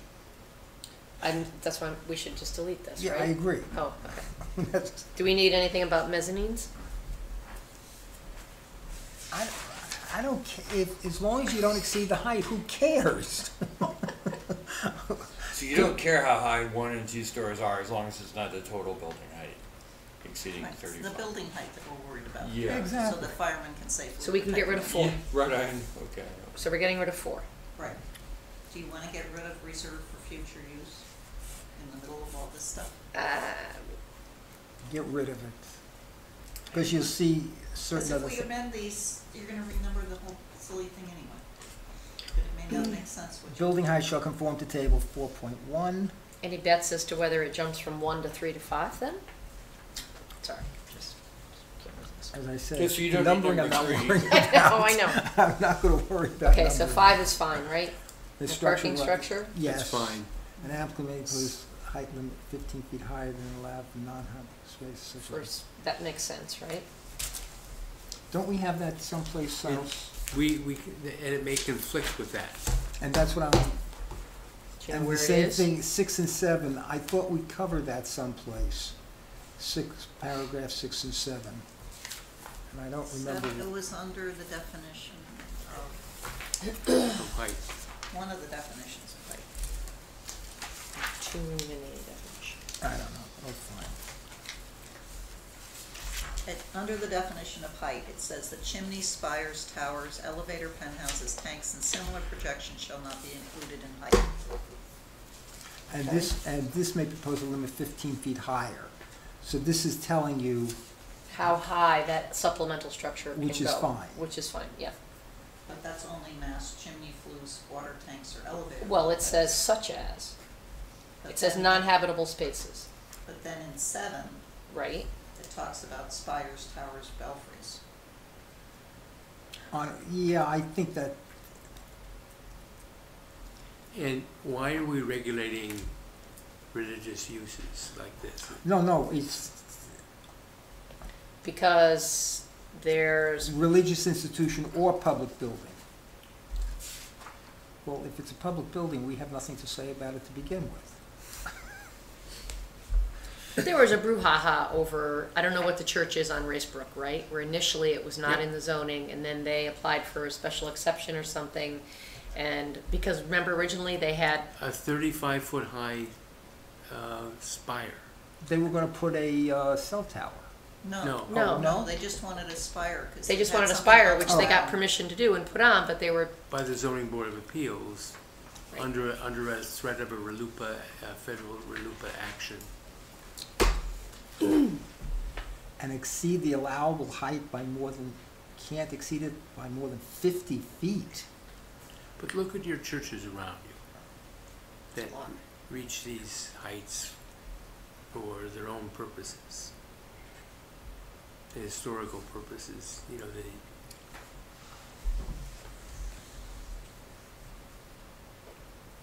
I mean, I don't know what we're, in terms of massing, what we're concerned about. is the JCC considered, would that fall here? Would this then allow them to add a tower that could become a cell tower? I don't know, But I'm that's just trying to di- figure out what that's this different. applies to. Because Because cell towers are, we have telecommunication tower right, height the maximum is- height of communication towers, antennae, and telecommunications facilities and co-located may, subject to the approval of the town plan and zoning commission, exceed the listed standard to a height that is necessary to satisfy the technical requirements. So we already have that. Yep. So what is this, I mean, I'm sorry, it makes sense to have something like this so that a religious institution or public building can't tear down what they have and put something up that is too tall. I just know that that church over on Rishbrook, because it's in a residential district, right? Yeah, There were a lot of people that were, there was one person who was concerned that the shadow from it was going to cast a shadow on their house. Oh, well, I know other people who lived further down Racebrook who were upset that there was gonna be a spire there, so, At the hearing, that's all okay. that was testified. And it was a very narrow spire that they were Mm-hmm. putting up. Actually, looks pretty nice. So are we leaving in 7? I don't see why not. Well, leave it in. I couldn't care less. Isn't building heights already covered 8 by the is table? already covered, 9 is already Covered. covered, take it out. It's in the table. Right, those are in the table. And then Well- 12 we should take out. Yep. And 12, take So let me just double check, did we take out 6 or leave 6 in? out. Leave 6 in. Leave 6 and 7 in. And then, now you're into controlling residential stuff, so the next one, Yeah, this is specifically for residential. right. Open porches, no encroaching neighbors. Here again, we don't require anything in A or B, correct? Right. We don't allow anything. Huh? We don't allow them to encroach. Encroach. Into the first layer, I think. Why are we doing it here? I don't know. Why do you have a setback? You know, if you want a setback, that's your setback. Well, there is a setback. Right, but this lets you encroach in that setback with stuff. So to me, it doesn't make any sense. And then it is our experience that open porches become enclosed porches. That's the reason for this. Oh, for not allowing this. Mm. I kinda like that we don't treat residential districts differently. I would take it out. And then you take out the next 3 pages. Yeah, why do we need all these? Because this is all covered in the table, right? Right. Yeah, This is all part of form-based zoning. The Transit district. I was looking at this and I didn't understand why the hell we needed any of this stuff.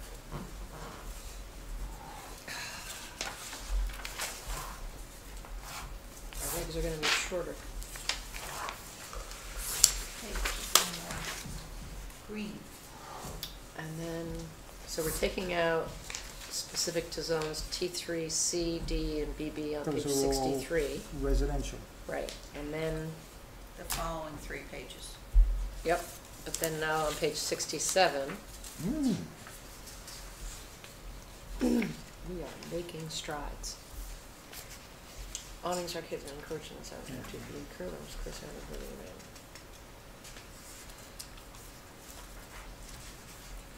We're more than halfway.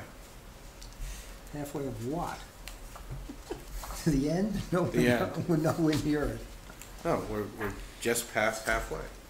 Oh, Yeah, okay.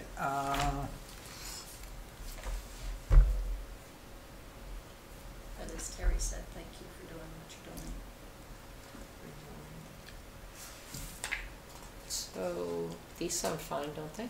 Yeah, except G covers all zones, therefore it covers all A, B, and all the I was resi- looking at the, before G, those Oh. the 5 stipulations above, Oh, specific, those are without a fine. number, without a number. Without a number, correct, which doesn't make sense, but we don't care about numbers. Okay, now we're moving to special requirements. So loading docks are not permitted in the first layer. This obviously must be under a new building, because we have, for example, the Woodbridge Hardware store, which we Mhm. have loading in the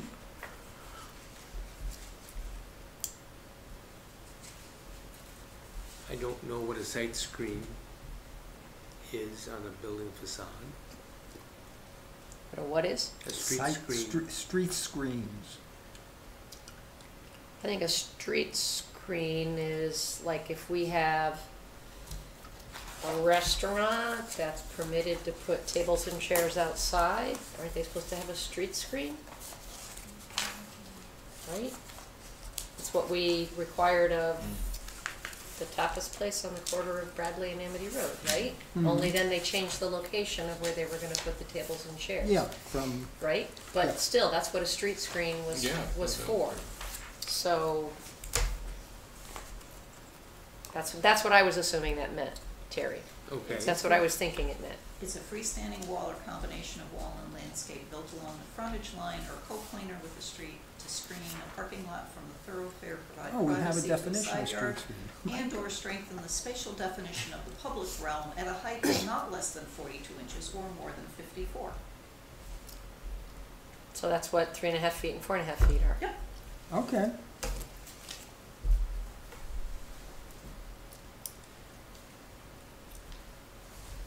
So these all make sense, right? Okay. yeah, I mean, I guess it would be all right with me if it was 5 feet, but, I mean, it's very specific, but that's fine. But then you're gonna make us go back and redo the definition, and we're I won't already do on that. page I 67. won't do that, I won't do okay.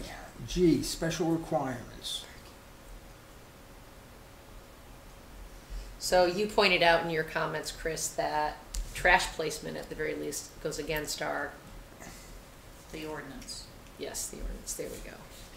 And parking, I have to say, we've spent more time on parking than I ever thought I'd spend.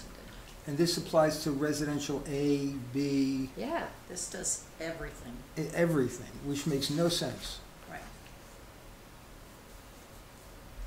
Yeah, in the residential A district, to have the trash containers and stored within the third layer, where's that?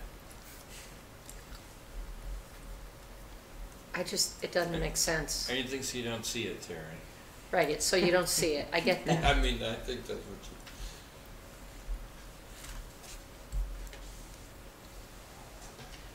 So are we deleting 1 and 2 and leaving 3, which has always been there?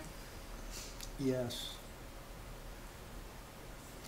Well, unless you, Right, I mean, the purpose of this is aesthetics, yeah, right? That's, so, the thing is, we can't, this doesn't account for pre-existing Right. everything. well, yeah, pre-existing is pre-existing and it has nothing to do with us. This isn't something new. Or if you have a substantial modification to a pre-existing. But then in Dev 2, where your front yard setbacks, I think, are 75 feet, you currently have parking that can be in.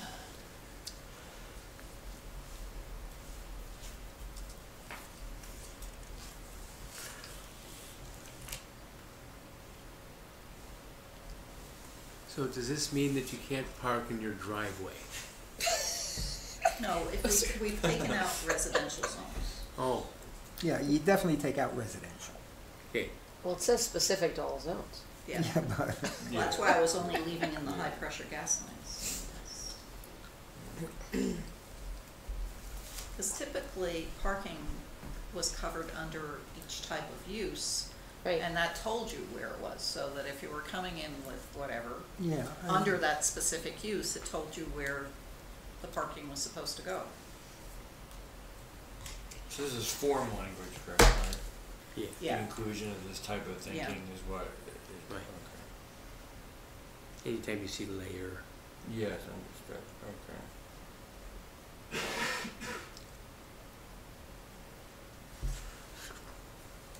I mean, high-pressure gas pipelines is simply a safety thing, and. Yeah, and And that's, it exists, and it's that's 6.3, 6.3.1 in the current reg. right. And there must be other rules and regulations and state regulations that cover those as well, right? There are easements on file that affect the lots that have them go through them, that tells them what they can and can't do. But from a building standpoint, we don't let them put anything. so could we add to 3 above? Loading docks, service area, and trash receptacles shall not be permitted in the first layer? Or do you just want to leave it out? I mean, you said, sorry, you shared that. You have to place solid waste near the area abutting the property directly in front of the residence. Well, we don't want to conflict with our ordinance. Right, so we'll just delete 1 and 2, right?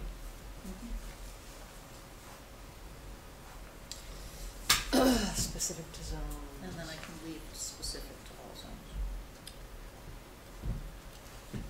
Although the gas pipelines are running through residential area. Today, Yeah.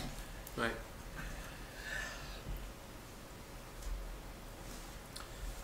The next one, instead of hotels, by the way, make it motels, because we don't allow We hotels. don't allow hotels, right?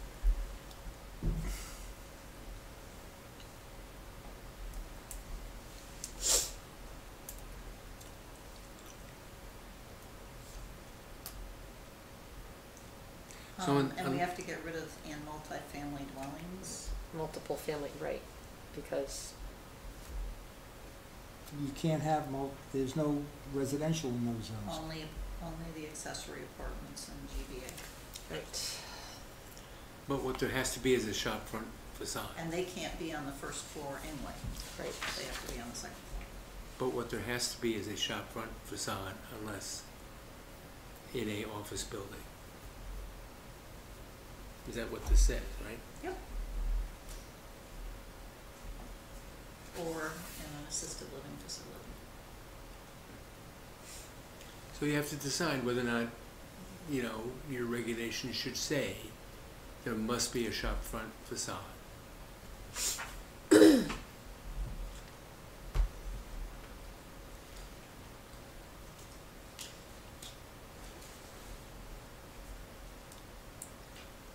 Well, I think that as some of the buildings in our commercial district that don't have shop front facades, that are not that attractive, as they come down, this will then ensure a more consistent aesthetic, which arguably would be more attractive than what is there now. That's what this provides for. Yes. So I think that that there's a rationale for it. It'll be a slow change, but I still think it's valuable. It means that not just anything can be built in a commercial district that looks, where the facade looks just any old way. I think it's just finding the wording. But in Dev 2, you don't have shop fronts. I mean, you have business offices and that kind, I think that's what Terry's trying to say. So you have some, so like in Dev 1, you do allow retail uses and whatnot, and in the active plan develop, like Woodbridge Village, there was a commercial aspect to it that was required, but certainly you didn't want to have the residences that were part of that having shop front facades. Right. So in the BI and the GB and the GBA, I don't have any problems with that. And in Dev 1, under the circumstances of the type of use, it would be. But if it's new coming in, it's gonna have to be unless otherwise approved. So somebody could come in and say, look, I'm putting in an assisted living facility, it's not appropriate that I have a shop front facade. Every 30 feet. Right. But I don't see, but this does apply to Dev 1 and Dev 2, right? That's what I'm talking about, Dev 1 and Dev 2. In Dev 2, we don't have shop front. I mean, it's just office buildings. But we could. It's not an allowed retail use, is typically not what's in there. Well, it's just commercial. But in Dev 1, you do have retail uses, because obviously we've got 245 Amity, and if Woodbridge Village was ever built, there would have been a commercial aspect to that, limited, but nonetheless commercial, on the first floor. So if you took out Dev 2, So I think if you take out Dev 2, leave in Dev 1, because somebody coming in for Dev 1 could say, I don't need that. Right, so we take Right. out Dev 2. Right. That'll work then, right? Right, and leave it for the other 4. and leave BI, GB, and GBA. Yep, Yep. then it makes sense. And then lobbies for motels and offices Yes. may be considered, so we delete and multiple family that may be Right. considered as part of the required retail frontage, provided that any such Well, yeah, lobby occupies no more than 50% of said building, something like that. That can stay, right? Yep.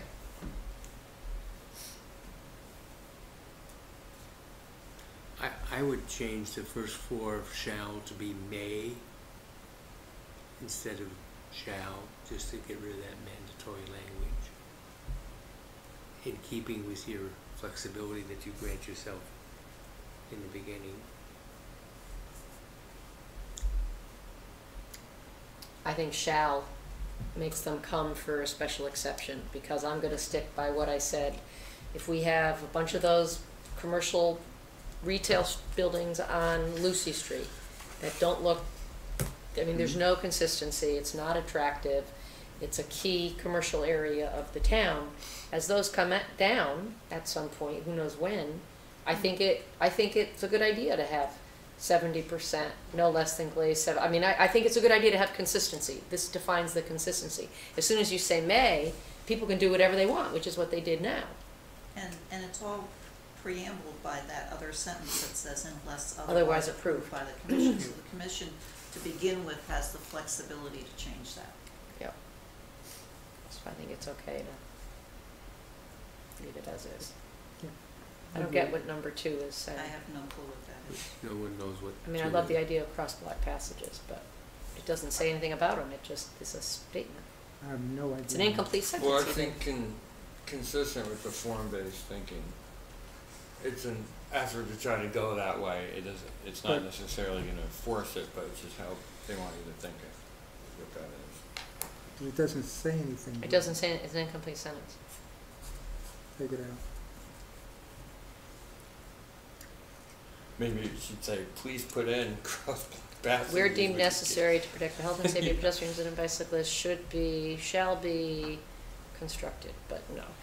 I don't think it's helpful because you can't, it doesn't say what you can or can't do.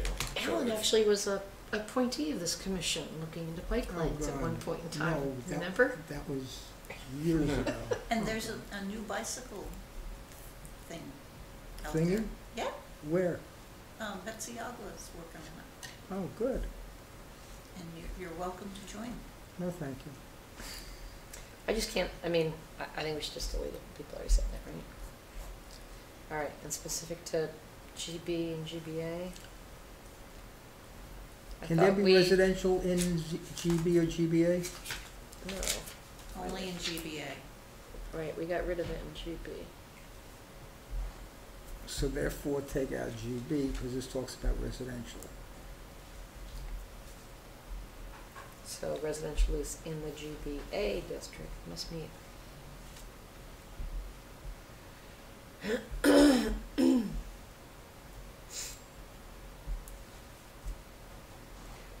But this is on the second floor, so why would you worry about vegetative screening?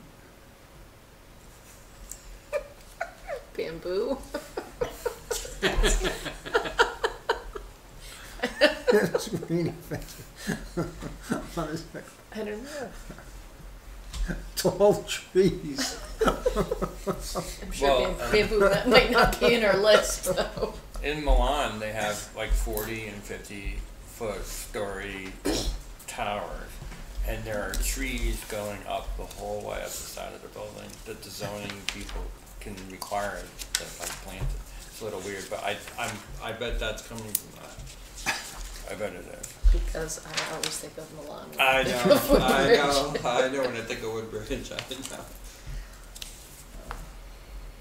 Probably a little pricey, So, those tall trees. Because You would think so. I don't know if, We need this. okay, under the use table, in the existing use table, when we adopted the GBA thing, there's a whole criteria for things. It says like all parking and dumpsters shall be located behind the primary structure, separate entrances and exits shall be provided for residential and non-residential portions. So we don't need this whole section, it's covered in the No, table. No, it was in the old table that didn't get incorporated here, so do you wanna take Well, all that language and put it Then in substitute. place of what's here for GBA.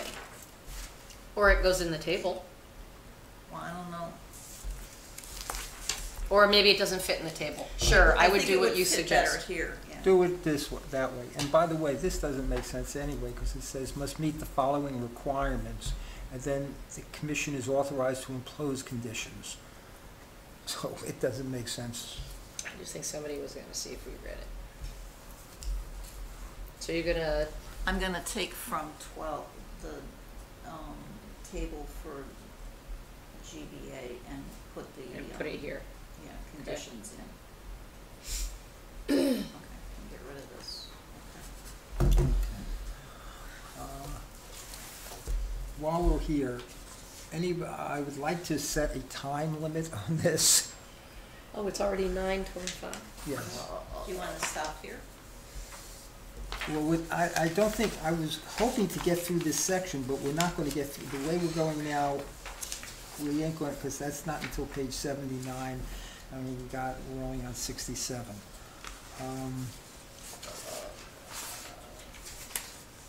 Please go to the 4.2, which is on the next page. Okay. We were gonna get through the rest of this today. I told him. The building use. Why, if table 3.1 lists building uses, do we need to state it again? We don't. So we can just get rid of that, That. right? Mhm. But then how do we?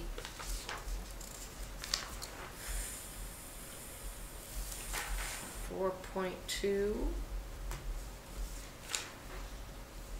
We don't need required parking transect zones, right? Well, I don't know, we spend a lot of time talking about parking. Do we have parking covered somewhere else?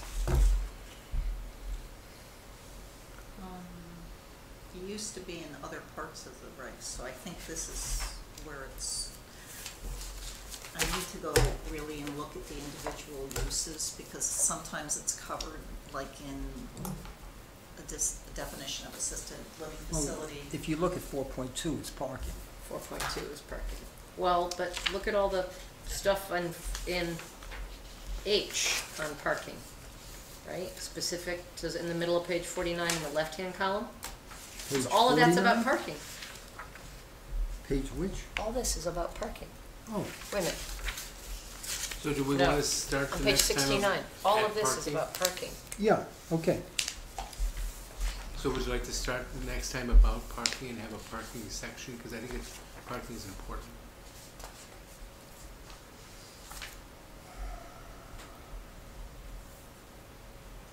Oh yeah, I. Right, there's no space. I is density and parking calculations. But then parking location and private roadway standards. There's highlights pulled out of there. Yeah, that's I. Under that section. I is under 4.1.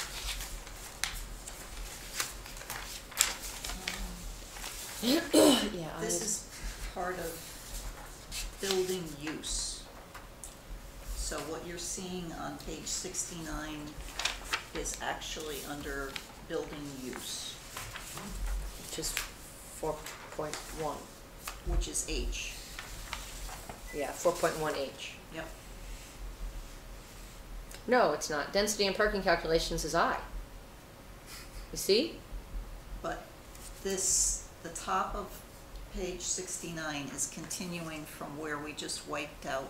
Right, but A, B, C, D, F, G, H, I. There's a new section that starts I, density and Then parking calculations. That's not under building use, it's separate. Oh, that's right, because it's this, okay. Yep, it's just so close together. I can know, see. there's The no space. formatting here needs to be changed, but otherwise you can't, you Right. don't know where the hell one thing starts and the other one ends. But the bit at the very top of the left column on 69, specific to zones, blah, blah, blah, first-story commercial uses shall be permitted, that's already in the table, so we don't can need it, just drop correct? that. Yep. we can So we're just drop deleting it. all of H. Yep. So we So just then- deleted all of H. So now I becomes H, okay. So now we've got density and parking calculation. Okay. And that relates to the table on 68, I think. Yes.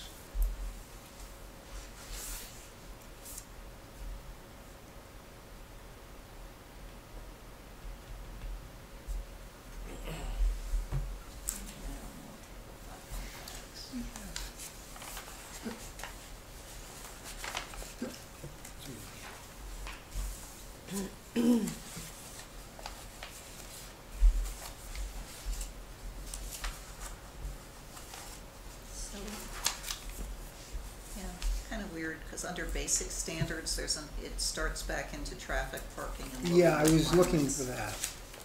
on page 98 and 99 in section 5. Yeah, reply, table 5.5. Right. So do you want to just stop here and take a good look at that and see what we need to merge together? Yeah, because it goes on for pages on parking here. Right, and then you've got pages on parking in 5. So it would make sense to consolidate. Yes. So we should review all of that for our next meeting. Sounds like a plan. And have a parking section. Because I think it's a very And just one parking section, not split between 4 and 5. Yeah. But a parking session here in terms, because I think parking is very important. 'Cause we don't want too much of it and we don't want too little of it. But does it go in bulk and dimensional data or basic standards? Bulk and dimensional, yeah. I think you could easily pick one and it would be fine. As long as it's all together. As long as it's all together. Okay. Okay. Move to adjourn. Before we adjourn, Discussion. discussion in terms of a next meeting Special on meeting. this. Yeah. Just so you know, I'm not available any other Mondays this month. Okay. I've got meetings. Next week the ZBA, and then I got 2 in Dublin. We really do need a meeting, another meeting on this. So do you want me to send out an email? Yeah, 241, You want to give yourselves a good week to review this? yeah, at least, yeah.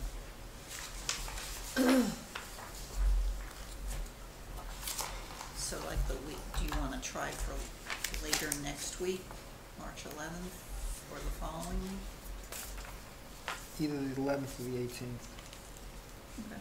And would The you, week of the 11th or the week of the 18th. is there any day that people begin with can't come?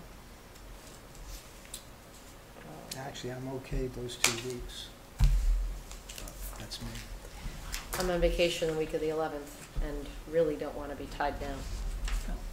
Are you traveling or are you local, Kat? Local day trips. Usually I travel, but at this time of year, but I Okay. usually get a blizzard. Oh, Usually a blizzard has come when I've planned travel over the last couple of years. So we'll try for the week of the 18th. Week of the 18th would be Is there better. any day that week? There's one day, but I can move my commitment that day if need be. So I won't put any limitations. But I can't do this Monday, the 18th. That's fine. So I'll try for Tuesday, Wednesday, or Thursday. Okay. So I think we could, I've gone through a lot of the sections, the later sections, and have shared, and have come up with stuff. I think we should just share the work we've done separately. I know Jeff went through 6. Because if we can share it with everybody and people can look at it in advance, then it would help us go through at least the later stuff more quickly. So you all have everybody's emails? We're all in the same email. Yeah. We're all in the same email. So you So can I'll just- share some of that. I'll make sense out of what, the brief that I wrote and try to line it up. A lot of it is formatted, but Yeah. there are some questions, like in section 18, I don't know why some variances got pulled out and added to the flooding and some are not under Because some ZBA. relate solely to flooding and not to zoning board of appeals. So 18. And that's why they need to stay with the flood regs, because they're part of the flood regs. Okay, But it's true, it's not very clear, so you're right to pick that up. Okay. So we should say flooding variance. okay, so 11, and then there's all these It's in the flooding definitions. section. It's in And there's the- all these definitions in like section 13 where those all refer to the flood. So now flooding is all section 11, but there's like 1 or 2 definitions that are different than the definition that's in our definition section, like building. Yeah, and that's because it's a FEMA definition. Yeah. And in that particular instance, that's what it has to So be. we should say that. Okay, so I can share some of this stuff because that might enable us to go through Because it it's more not, quickly. yeah, it's 13, 14, 15. I think they broke it apart from what it was. Well, they took section 11 now consists of what used to be, I don't know, I have it in my email. Yeah. 13, 14, 15, something like 16, 17, Si- si- 18. Yeah. But something there's a like- section on RVs and, And that's part of the flood thing. Yeah, It's which not was taken par- out of It's not context. really on RVs, it's part of the flood zone regulations. but in this, they labeled section 12, which doesn't really, Yeah, they labeled it as what are they? what's yeah, it no, I called? know what you. Right, you know the one I'm caught it talking too, about? Yeah, Okay, so that needs, so, the actual pieces of the current regs, the existing regs that refer to those multi-use, what is it? What's the name? Manufactured homes and recreational vehicles. Yeah. It's labeled section 12, but it's really section, in the existing, it's section 16.4, and therefore should follow the sequence of what's in Right. 16. All right, I'll write all that out, so when we get to that, it'll flow. we once can, you- it'll yeah. flow. Okay, so you've answered a number of the questions about those, okay. And because I am on vacation, I can do that work. I might even do it with a glass of wine one evening. Well, Can't you have a do glass with of two wine glasses here. Okay, If do I I make hear a any mo- errors, you'll Do know I hear a why. motion to adjourn? Motion to adjourn. Second. I already made the motion and then Third. said discussion. All in favor, all in favor, all against? All in favor. And again, thank you so much for what you're doing.